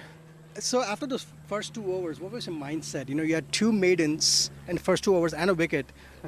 What was going through your mind after that? For me, I have a simple thought to just be on my basics. I don't even go for extra things to do extra. So whatever the things is happening at that time, like if I'm bowling on the stumps and it is going for a dot ball, so my same simple funda is just bowl on the stumps. Don't get carried away. Don't go for the wicket. Just contain. And that is how I get wickets as well, because and a good run out, and I don't even expect that guy is too far. But yeah, so that's my simple role for at a moment from the captain, and he also got a faith on me. Justin also got a faith on me that because in the morning he said you are the one who's going to bowl in the circle as well. So I did that. So. Did you have any plans for Jahangir, the way he was moving around in the pitch, going up, batting outside off stump and things like that? Did you have a plan on how you're approaching that? Well, literally, I love those batsmen, man. I got a competition. Yes, seriously, I love that banter in between the match. I love that when somebody you have some beautiful and good words to exchange with. So I love that cricket, and I played that from my childhood, a very hard and hardcore cricket. So yeah, I just the thing is, what my plan is, I believe in that rather than watching him. Of course, at a certain age and certain age, you're gonna play a good cricket. You need to follow the batsman, see what he is doing. But what I'm doing at that time on my basics. Yeah. So I'm bowling on the right spot. That is what I believe. So and then again I got the wicket, I think, because he's already set and so many of short balls he's getting set. So then I changed the side and I thought it is the best plan for me to be on the stump, and yep. He made a mistake, so yep, I got his wickets. Fair enough. Yeah. Well, congratulations, 4 overs, 2 wickets for 12 runs. RJ, do you mind handing out another check for Ayan, who's doing very well indeed, and a big congratulations, and well done St. Louis Americans for a win. And they will be hoping that tomorrow they can back it up with 2 wins in a row, as their captain Justin Dill said, and it will be a fantastic way to end the season. That's over and out from us, myself, RJ, Ayan. Congratulations, and we'll see you all tomorrow.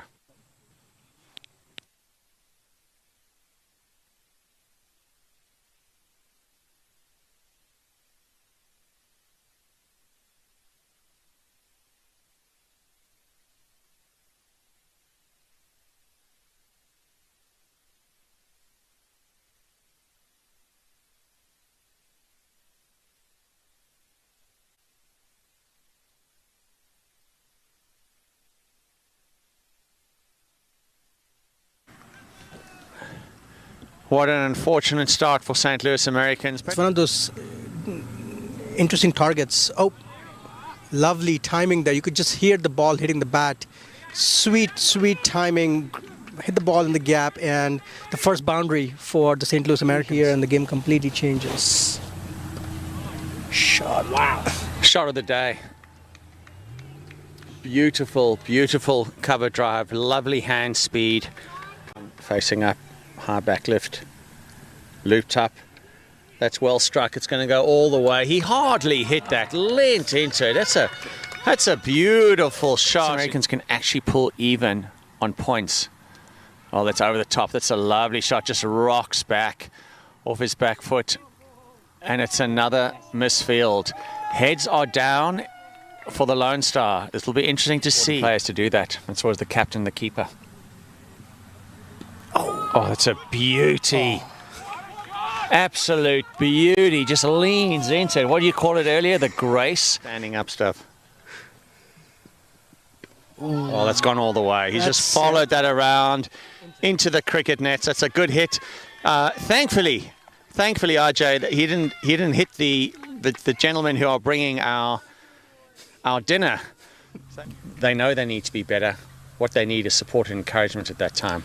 Oh. That's very well hit, comfortably hit into the space. Oh. Excellent effort in the deep. 3-4 runs and over. They're still going at the right amount of clicks. Full toss. That could be all the way or it could be out. It is out. 37.7. So this guy can bat. Talk with some dot balls. Oh! One bounce. That's going to roll over. And again, I just how well Kanchan has been playing. Oh, and with that, he cuts it straight. 2 point. And he ends up with 46, so close. Slow ball bouncing outside of leg. Oh, he's hit that very well indeed. That's a 4 runs. He knows exactly how to play this out. Not like that. Not like that. That is the second time I've put the commentator's curse. Justin is absolutely furious with themselves, like catching practice out there. Hit it straight to the field. Stay cool and calm. This game is not out of reach yet. Lofted away, beautiful shot. Something's going to come to me. I'm going to be running around, clapping, fielding everything. That's gone big, and I think that's gone all the way. And it's a beautiful shot. A risky shot, but Griffith is not afraid to take risks. He just stick around, get those winning runs. He'll certainly enjoy that. Oh, he's just slapped that. Thanks for coming. Over the side screen. Over the side screen. Put your gloves back on. Go.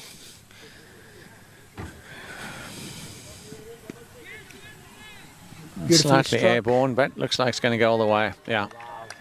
You beautifully cut away.